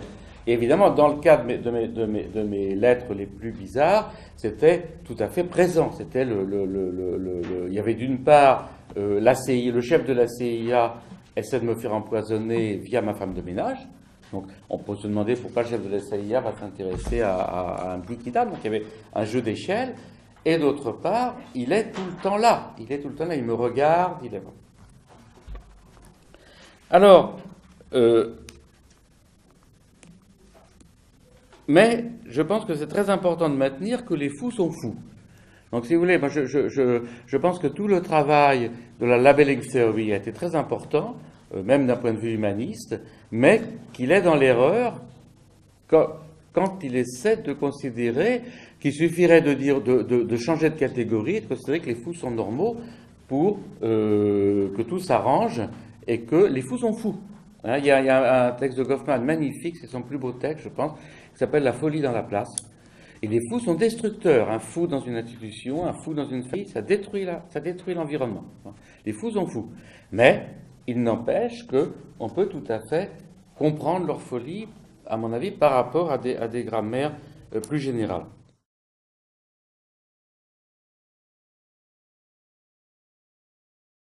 Alors le second point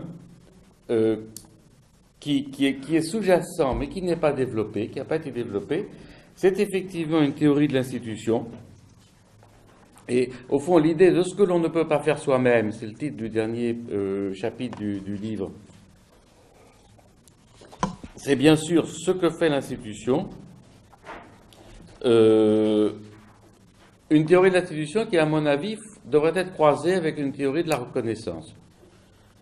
Et qu'au fond, j'essaie de retravailler à partir de la condition fétale, et notamment à partir d'un point sur lequel Bruno Carcenti a attiré mon attention.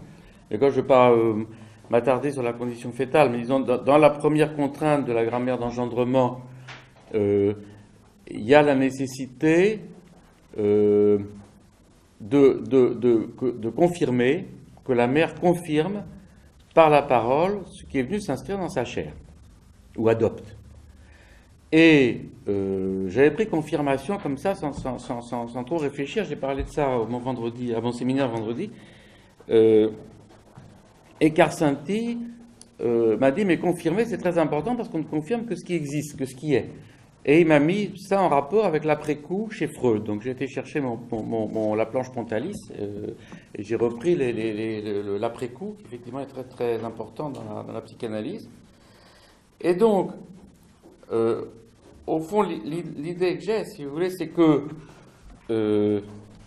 qu'il faut reprendre la question du performatif, d'Austin, la question de quand dire c'est faire, que j'avais travaillé il y a 30 ans avec Bourdieu, mais dans un sens non constructionniste, et à ne pas considérer que je te baptise, le Queen Mary fait quelque chose, mais considérer que le rôle des institutions, c'est de dire ce qui est, c'est-à-dire de produire une tautologie qui va faire la différence entre l'imaginaire et le réel. Au fond, ce que j'ai en tête, si vous voulez, c'est un lien avec la question de la folie, c'est que, dit comme ça, c'est parce que c'est des choses un peu neuves, si vous voulez, que je n'ai pas encore bien formulées, mais on n'est pas...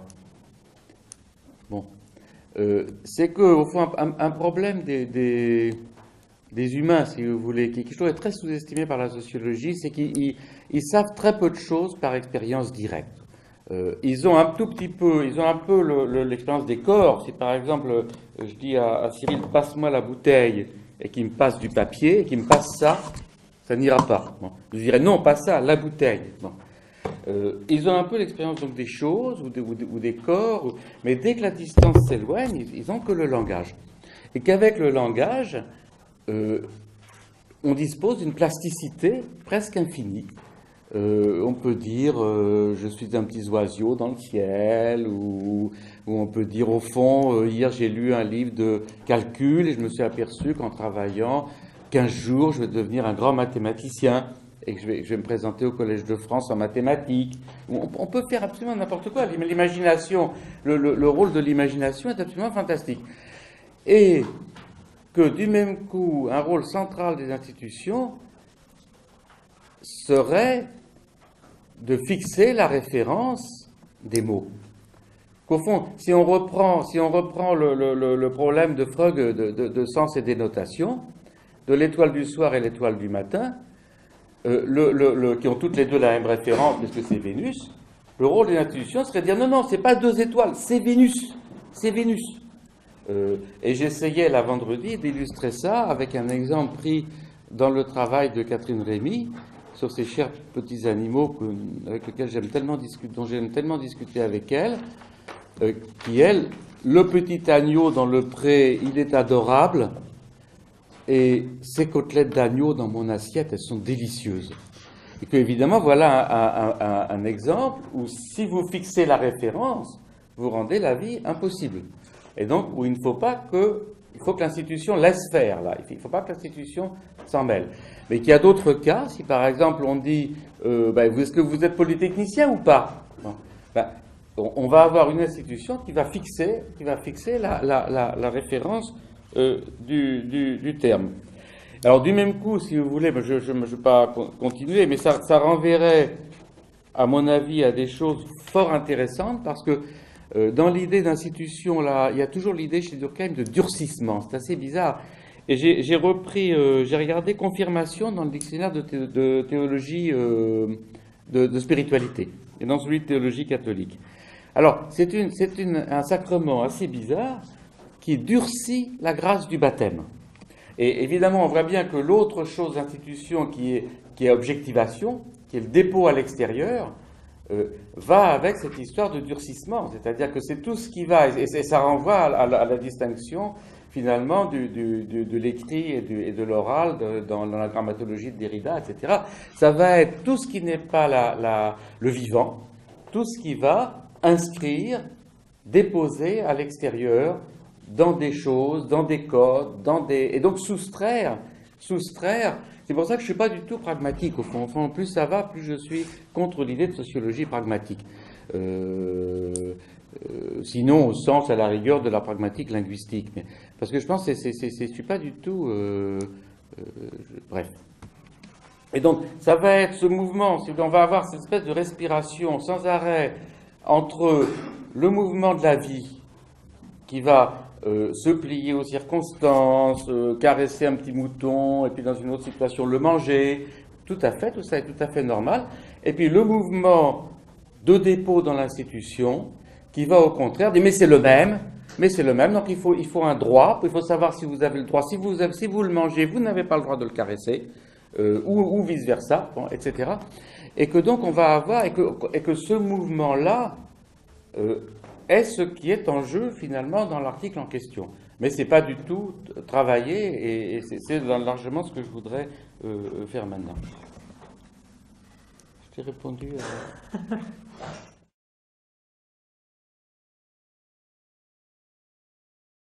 à... Merci beaucoup pour tous ces éclaircissements. Éclaircissement, c'était Si, quand généreux. même, Hein. si, ah oui. Ces éclaircissements. Si, ça laisse des choses encore dans l'ombre, donc... moi j'ai des questions, mais je vais peut-être laisser la parole, parce que je vois qu'il y a des gens peut-être qui veulent poser des questions d'abord. Personne? Intimidé? Est-ce que simplement je voudrais revenir sur les structures. Mais Non, simplement, parce que j'ai un problème avec les structures, mais pas avec le structuralisme, hein, mais avec les structures telles que tu les conçois, non liées à l'enracinement dans des groupes, mais en même temps forcément descriptibles dans des groupes. oui, au sens large, dans des disons. groupes. Donc, Finalement, quand tu te promènes à New York, dans les rues de New York, tu vois un gars qui est dans la rue et qui parle tout seul en posant une clé, tu vois bien qu'il est fou. oui, mais si je vois quelqu'un qui est dans une société dite primitive en train de faire un certain rite, je ne veux pas forcément dire qu'il est fou, je peux dire qu'au contraire, il est le plus normal de tous les Voici comme ce qui est arrivé à Catherine à l'Est, il se promène à travers tout le village et qu'il te flèche, et que les autres ensuite lui courent après pour l'arrêter. Elle s'est fait flécher comme ça. Hein. Il n'est pas forcément fou, il défend son territoire. Le gars était fou. Ouais, il était fou, il non, avait mais une crise, en tout si cas, pour bien comprendre, donc l'enjeu, c'est plutôt une question d'universalité des structures. C'est plutôt ça la question. Moi j'ai dans l'idée, si tu veux, j'ai dans l'idée que cette histoire n'a de réponse qu'empirique. C'est-à-dire que c'est vraiment des problèmes, si tu veux, de niveau de structure. C'est-à-dire que c'était ça que j'avais essayé c'était ça qui était derrière la thèse de Nachis sur le sens de la justice en Tunisie et en France. C'est l'idée. Bon, on peut partir de n'importe où parce que tout est local. On peut partir de chez nous, des Indiens, on peut partir des Yanomami, on peut partir de où on veut. On établit une structure de jugement. Alors il y en a diverses, hein. Ça peut être de la justice, de ce qui est juste et injuste, de ce qui est ou de ce qui. Et puis on descend vers des niveaux plus profonds, hein, des principes du genre égalité. Qu'est-ce qu'on entend par égalité? Ou par exemple, est-ce qu'on juge les personnes au cours d'une vie? Est-ce qu'on les compare au cours d'une vie ou au cours de vie successives? Et puis on part d'un autre endroit. On regarde les différences, on établit également une structure, on regarde les différences de surface, et puis on va à un niveau plus profond, et on continue, et puis on regarde à quel endroit ça diverge et qu'est-ce qui diverge. Et rien ne dit, si tu veux, si on faisait vraiment ce travail, qu'on ne puisse pas avoir des composantes de base. Moi je suis persuadé qu'on aura des composantes de base plutôt universelles, si tu veux, parce que c'est vraiment le problème. Et ça, si tu veux, le cœur de ça, c'est le programme comparatiste tel qu'il a été dessiné par Durkheim et par Mauss. Parce que la situation où on est actuellement, qui à mon avis est extrêmement dangereuse et qui était la même au XIXe siècle, c'est qu'on est en train d'avoir un partage entre de l'universel qui est du côté des sciences biologiques et du cognitivisme au sens biologique, avec l'enracinement biologique de l'esprit, J'ai lu récemment un livre sur justement qui reprend tout ce qui est universel. C'est entièrement soit cognitiviste, soit lié à la démographie, soit lié aux fonctions biologiques, à l'alimentation, à la reproduction, etc. Et puis, aux sciences sociales, on laisse les croyances, qui sont toutes locales. Et si tu veux, si on fait ça, tu vois. Non, mais je suis d'accord, mais je trouve que c'est plus clair quand c'est présenté comme ça, parce que quand même, tu pars forcément du niveau que tu appelles superficiel, et donc tu pars forcément de... D'un niveau de Voilà, surface. c'est ça qu'à mon avis, il faut rappeler pour pas Oui, bien sûr. faut pas qu'on entende dans ce que tu dis, qu'on irait directement à Ah ce oui. niveau... c'est-à-dire que méthodologiquement, on part toujours du local, comme tu dis, mais pas pour en rester au local. Au Non. contraire, pour remonter progressivement, le plus loin possible, vers des universaux anthropologiques. Jusqu'à C'est ça. preuve du contraire. Et en partant, si tu veux, de domaines entre lesquels on sent une affinité, comme faisaient les Durkheimiens. La prière, l'accusation, la rumeur, dont on peut penser a priori qu'on va retrouver des choses comparables, ce qui est vrai d'ailleurs. Ouais. Non, mais là-dessus, oui. Bon, il y a toujours... Oui, question. Une question par rapport à la manière dont a été constitué évidemment le groupe référent, c'est-à-dire, ça fait penser au plan d'expérimentation, ces six juges qui sont chargés de. Alors évidemment, maintenant, je crois que vous avez dit, tout le monde a le même sens en fait, de la normalité. Alors, mais du coup, la question à poser, c'était, mais si on avait pris parmi ces six juges, par exemple, ces personnes qui émettent des critiques vers le 9, 18, 9, 10, il y a celles qui sont plus anormales. Du coup, le coefficient de normalité, qu'est-ce que ça change de choisir d'autres personnes? C'est la question de la représentativité, est-ce que c'est un échantillon, est-ce que c'est juste illustratif, et comment faire, ou la question en fait, de l'universalisation justement du coefficient de normalité par rapport au lait. Mais ça, j'en sais rien, si vous voulez. Pour le savoir, il faudrait le faire. C'est-à-dire, je vous dis, moi j'ai dans l'idée d'une structure à deux niveaux, c'est-à-dire un premier jugement et ensuite une censure, en quelque sorte, sur ce premier jugement. C'est-à-dire un premier jugement qui devrait être assez commun, et ensuite le fait qu'on se laisse aller à ce jugement ou non. J'ai ça comme idée a priori. Mais si vous voulez, il faudrait le faire. Il faudrait le faire. Alors, rien n'empêche, à mon avis, quelqu'un qui manifeste des grands signes d'anormalité de juger avec la même façon que les autres pour les autres. La preuve, c'est que ces signes d'anormalité viennent de sa volonté d'être normal. Si vous voulez, dans ce contexte-là, je ne sais pas dans tous les contextes, mais dans ce contexte-là, se manifester comme anormal, c'est faire tout ce qu'il faut pour être normal, mais de façon absurde, dans des conditions qui ne s'y prêtent pas, c'est-à-dire de le faire soi-même. C'est comme Napoléon se mettant sa couronne sur la tête, vous voyez. Alors lui, il a pu le faire dans des conditions très spéciales. Et dans la plupart des conditions, il aurait été fou. Il aurait été fou.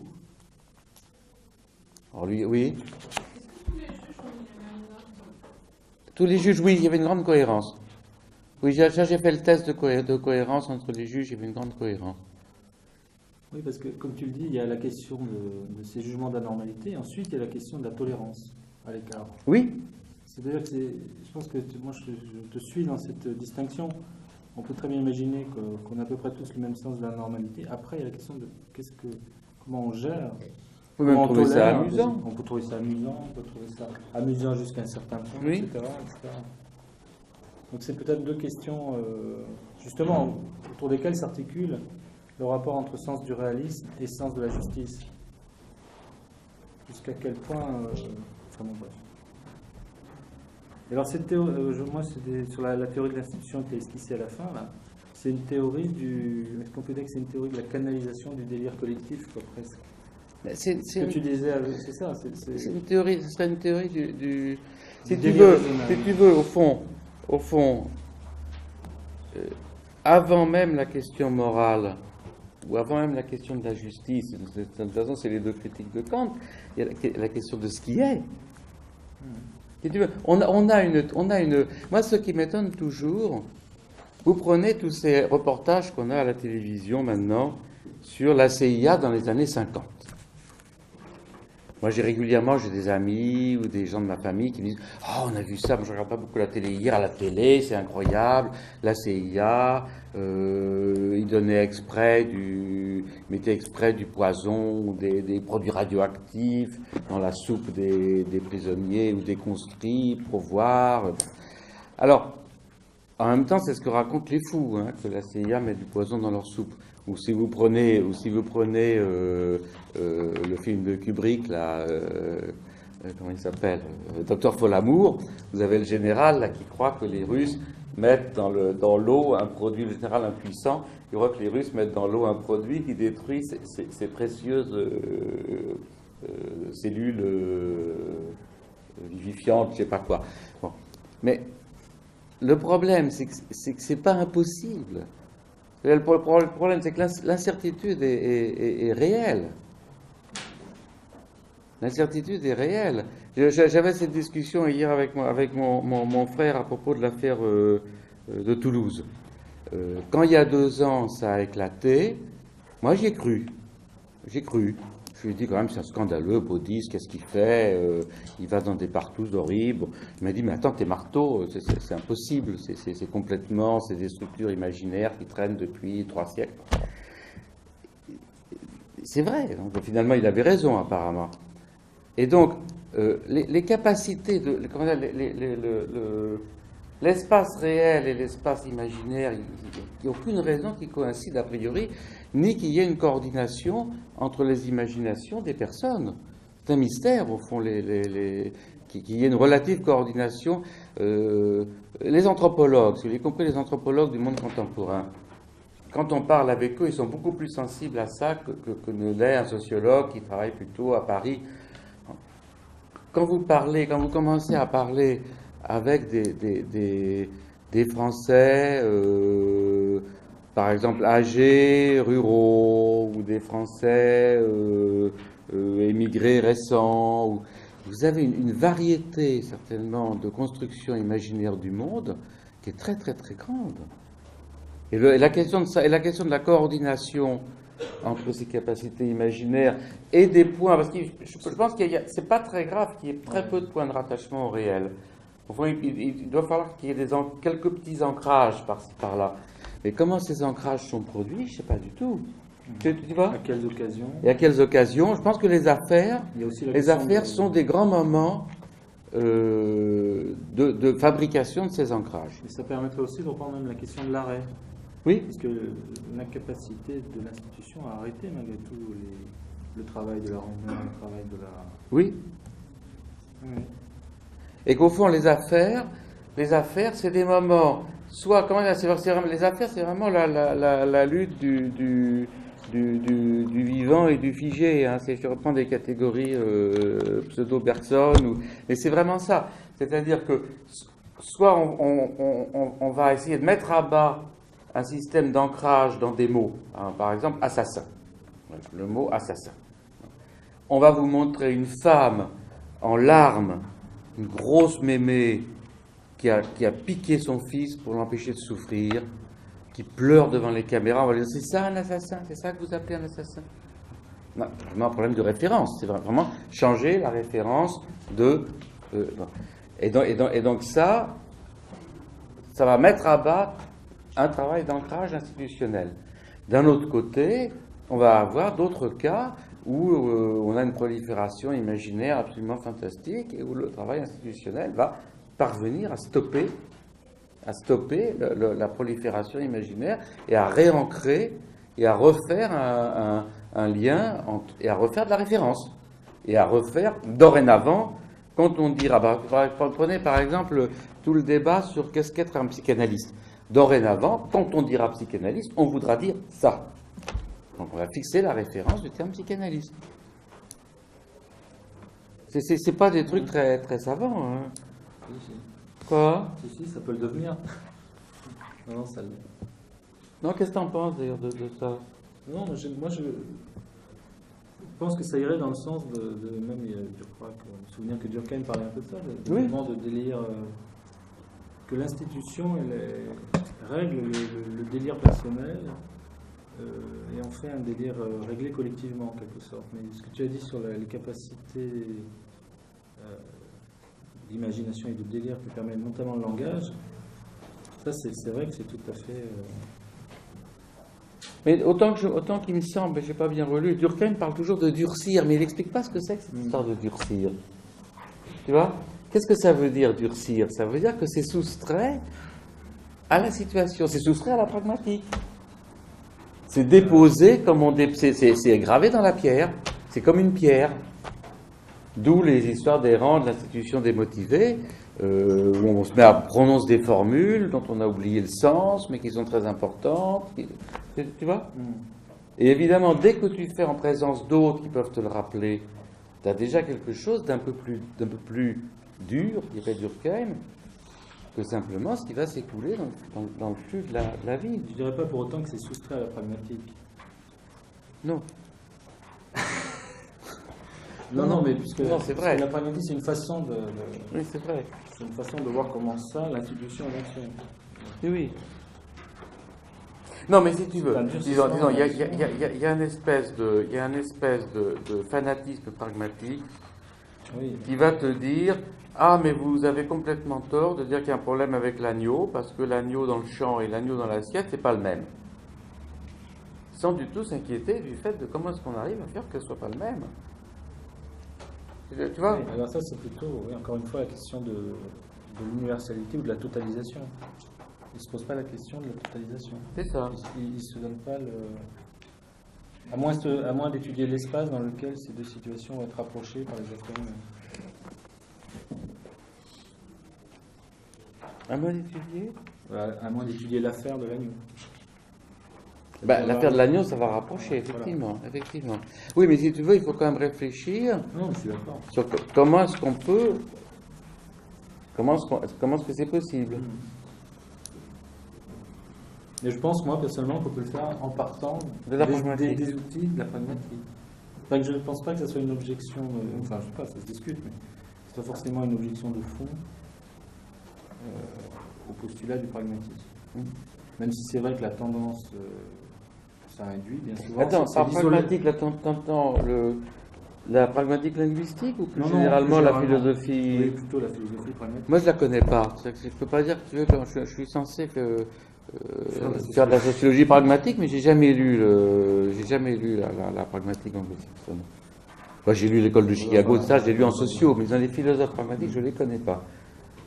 Sinon, à travers la Poujade, là, qui en fait un portrait de Lozien. De William James. Oui.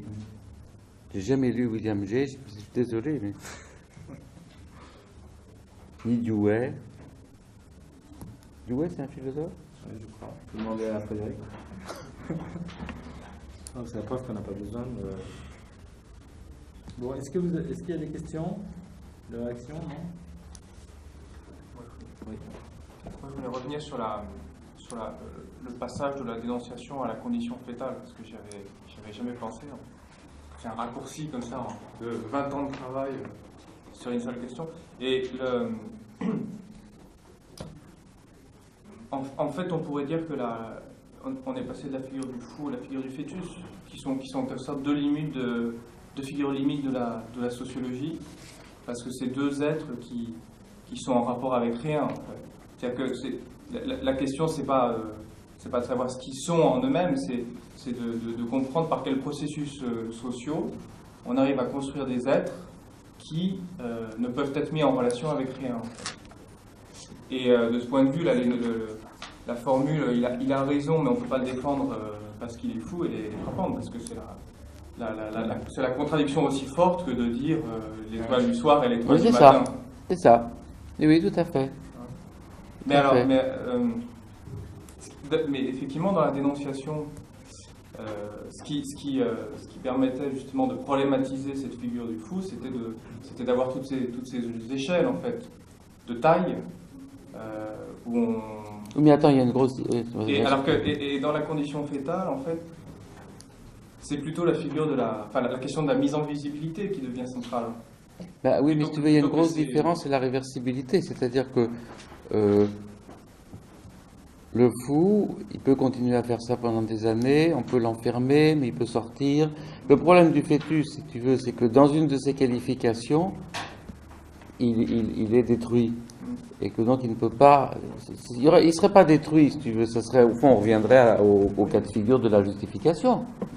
Le problème, si tu veux, c'est que l'écart, si tu veux, le fou, il est plus ou moins fou, un peu fou. Avec le fœtus, soit il est rien, soit il est ce qu'il y a de plus précieux au monde. Et ce qui est fantastique, si tu veux, c'est l'étendue de cet écart. Tu vois? Soit il est mon bébé. Alors, donc on voit maintenant avec le problème des prématurés de 24 mois, donc les prématurés qui arrivent à... où on fait des efforts fantastiques pour les sauver à un âge où, en Angleterre, l'avortement est autorisé. Donc, tu veux, là t'as une dissonance cognitive qui va se... Tu vois? Donc je pense que le cas du fœtus est plus radical, puis il n'est pas dans le monde, donc et on ne voit pas à quelle épreuve on pourrait l'affronter.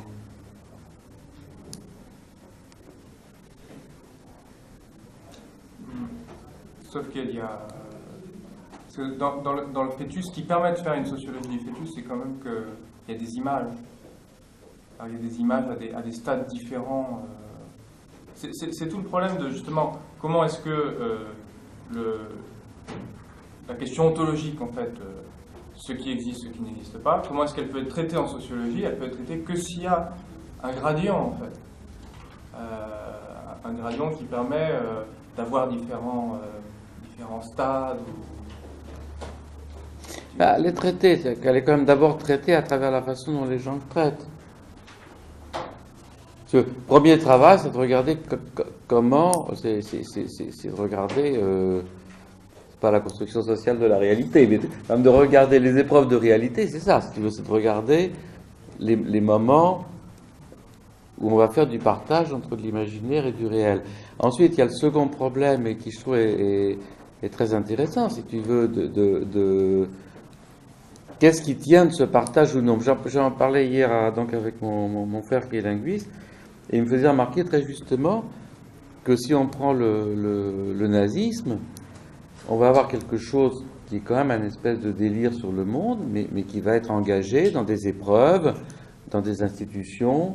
On va faire des tests pour reconnaître un juif complet d'un quart de juif, ou d'un vrai juif, d'un faux juif. Donc ça a quand même toutes les allures d'une réalité. On va bien... Donc c'est vrai que c'est un peu problématique. Ce qui est très frappant, en fait, justement, si on pose le problème en rapport en termes de passage de l'imaginaire au réel, c'est que, en fait, tu te passes du concept de symbolique. Et justement, c'est ce niveau intermédiaire qui avant était résolu de façon un peu magique par le symbolique que tu essayes de problématiser. Attends, développe ça. Chez Lacan, le passage de l'imaginaire au réel, c'est le symbolique. C'est le stade du symbolique qui pour lui correspond au stade du miroir. Donc il y a quand même une structure là pour le coup, mais une structure universelle. Et là si justement on refuse la solution du symbolique et qu'on dit le problème c'est le passage de l'imaginaire au réel, sachant que ce passage ne se fait jamais totalement, à ce moment-là on problématise le concept même de symbolique. Et on en fait un problème de... Enfin, disons, on essaie de trouver des gradients, des niveaux, d'échelle pour décrire ce passage. C'est peut-être ça, justement, un des apports aussi de l'article, de se passer du symbolique. Sinon, quelque chose qui m'avait frappé en lisant l'article, c'est qu'il n'y avait pas la question du pluralisme encore, par rapport à de la justification. Ça va tout autre chose. C'est-à-dire, si tu veux... le comment Ah ben oui. Est-ce que c'est vraiment compatible avec la forme de structuralisme que tu défends maintenant? Ah ben si tu veux, si, parce que là, dans la dénonciation, il y a deux mondes. Il y a le monde du proche, hein, la dénonciation des proches, etc., et il y a le monde du public. Et au fond, si tu veux, en réfléchissant après sur la dénonciation, est venue l'idée que les dénonciations anormales, dans l'article, c'est des problèmes de taille. Mais on peut le formuler autrement en disant que c'est le fait de jeter des choses privées directement dans le public. D'où l'idée, si tu veux, que dans l'Ancien Régime, où la grammaire politique était différente, tu pouvais écrire au roi pour se plaindre de ton fils et le faire enfermer, etc. Et si tu veux, du coup, la dénonciation, ça a consisté à analyser, parce que j'accumulais des kilos de la justification, j'accumulais des kilos d'histoire. J'ai malheureusement tout jeté quand on a déménagé parce que j'avais pas la place, mais j'avais plein de dossiers d'affaires de ces années 80, et c'était pas toujours des cas, si tu veux, de tension entre du proche et du public. Et donc est venue l'idée d'introduire d'autres mondes. Et donc, si tu veux, lors d'introduction, c'était...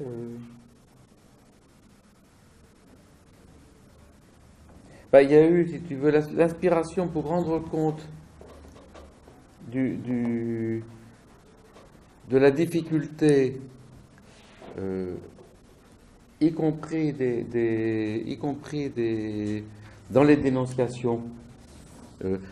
Pour dire les choses bêtement, si tu veux, c'est que je m'étonnais, mais je sais bien que c'est pas un argument, mais je m'étonnais beaucoup de voir les sociologues les plus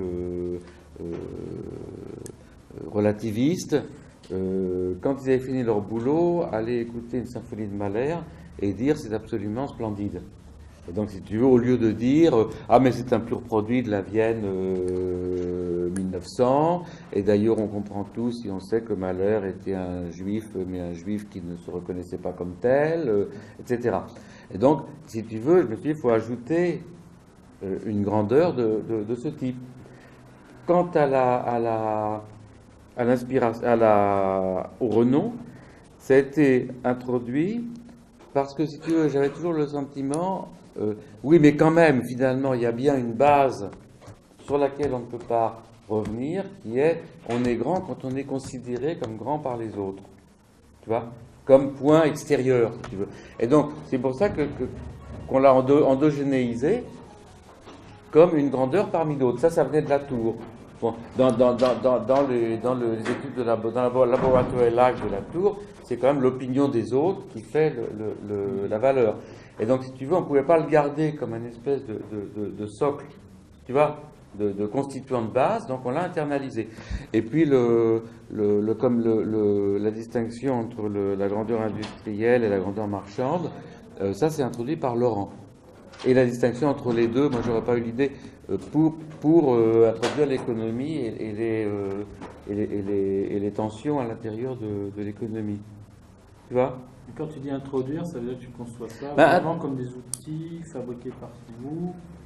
Parce qu'une fois, moi j'avais une discussion avec Laurent, il avait une vision un peu différente. Il considérait que ça existait plus c'était plus une ontologie sociale. Parce que toi, quand tu dis j'introduis, introduire, si tu veux, si tu veux,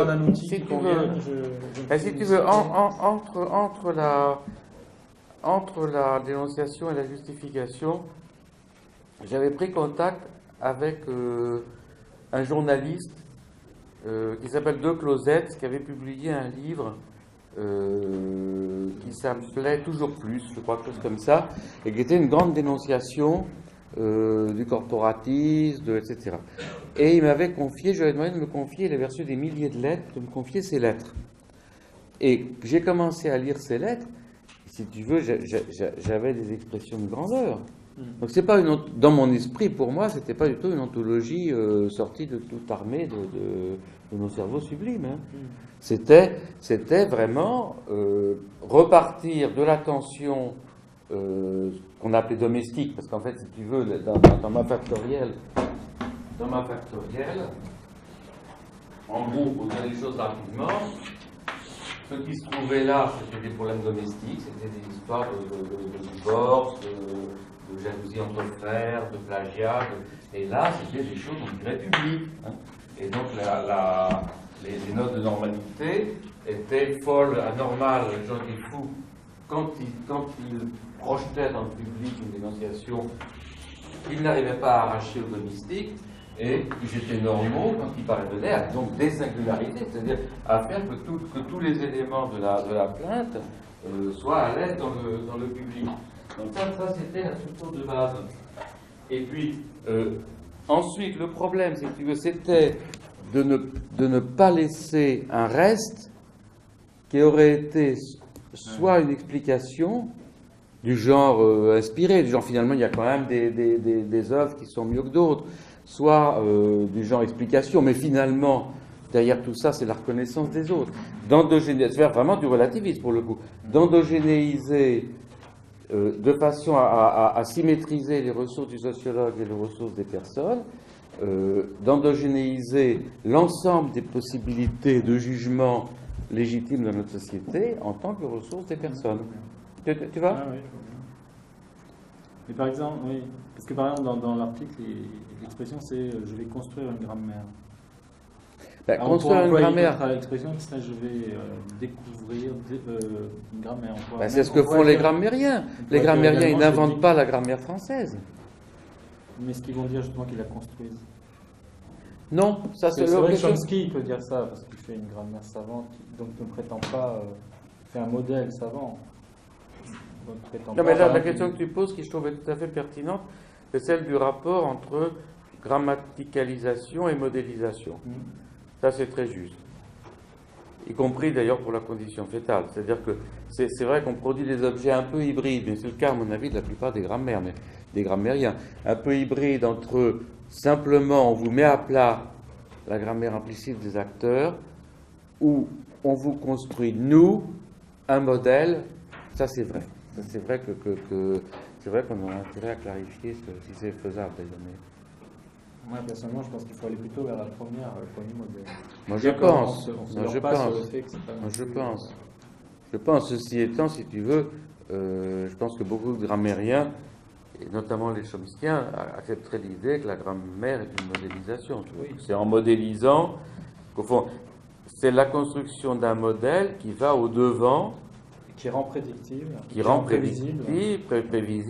Mais dont ils ne prétendent pas, par exemple, qu'il serait dans la tête des gens. Mais c'est Chomsky a toujours dit, si tu veux, que ce qu'il faisait n'était pas la grammaire, hein, que c'est un modèle. Oui, lui, il est assez...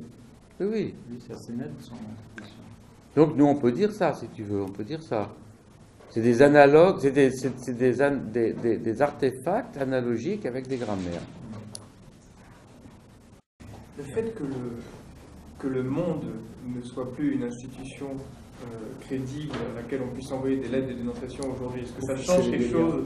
Est-ce qu'on pourrait faire encore cet article aujourd'hui? Est-ce qu'il y aurait un juge? Ça, c'est une bonne question. Parce que finalement, c'est quelque chose d'assez particulier à la société française de 1980, le fait qu'il y ait une institution d'opinion publique aussi crédible. Mais c'est vrai, c'est passé au journal. Oui, ça c'est un bon argument. Oui, non, je ne sais pas du tout c'est aujourd'hui. Peut-être parce que l'impression. On pourrait dire que le fou il est là-haut, c'est-à-dire on pourrait dire mais non, celui qui a envoyé une lettre de dénonciation au monde, qui a été rejeté, on pourrait dire mais c'est parce qu'en fait au monde ils sont fous, ou ils sont vendus, ou ils sont etc. Ah oui, c'est ce que dit Simoneau. J'avais un cas dont je parle dans l'article, qui était un journaliste du Monde qui avait été viré et qui accusait le Monde.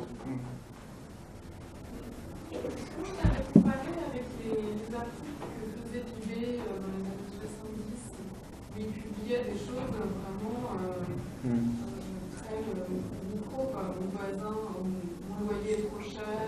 Ah non. Ah oui, c'est vrai que c'est intéressant de reprendre. Y compris les notes du gars qui tapait. Ça s'appelle plagiste, non? Claviste, les notes du claviste. Oui, c'est vrai qu'il y avait une grande attention à la singularité dans le Libé des années 70. Mais il y en a une très grande aujourd'hui, à la télé par exemple. Ces émissions où on parle des problèmes de vie privée des gens. Non? Oui. C'est intéressant. Oui, c'est vrai. de voir.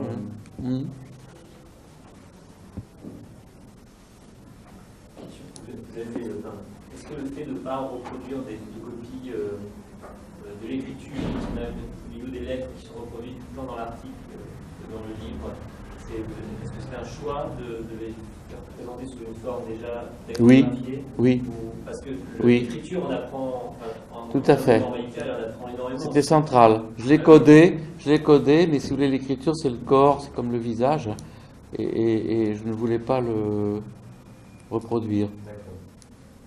Mais si j'avais pas oublié, si j'avais retrouvé mes transparents, j'aurais pu vous en montrer.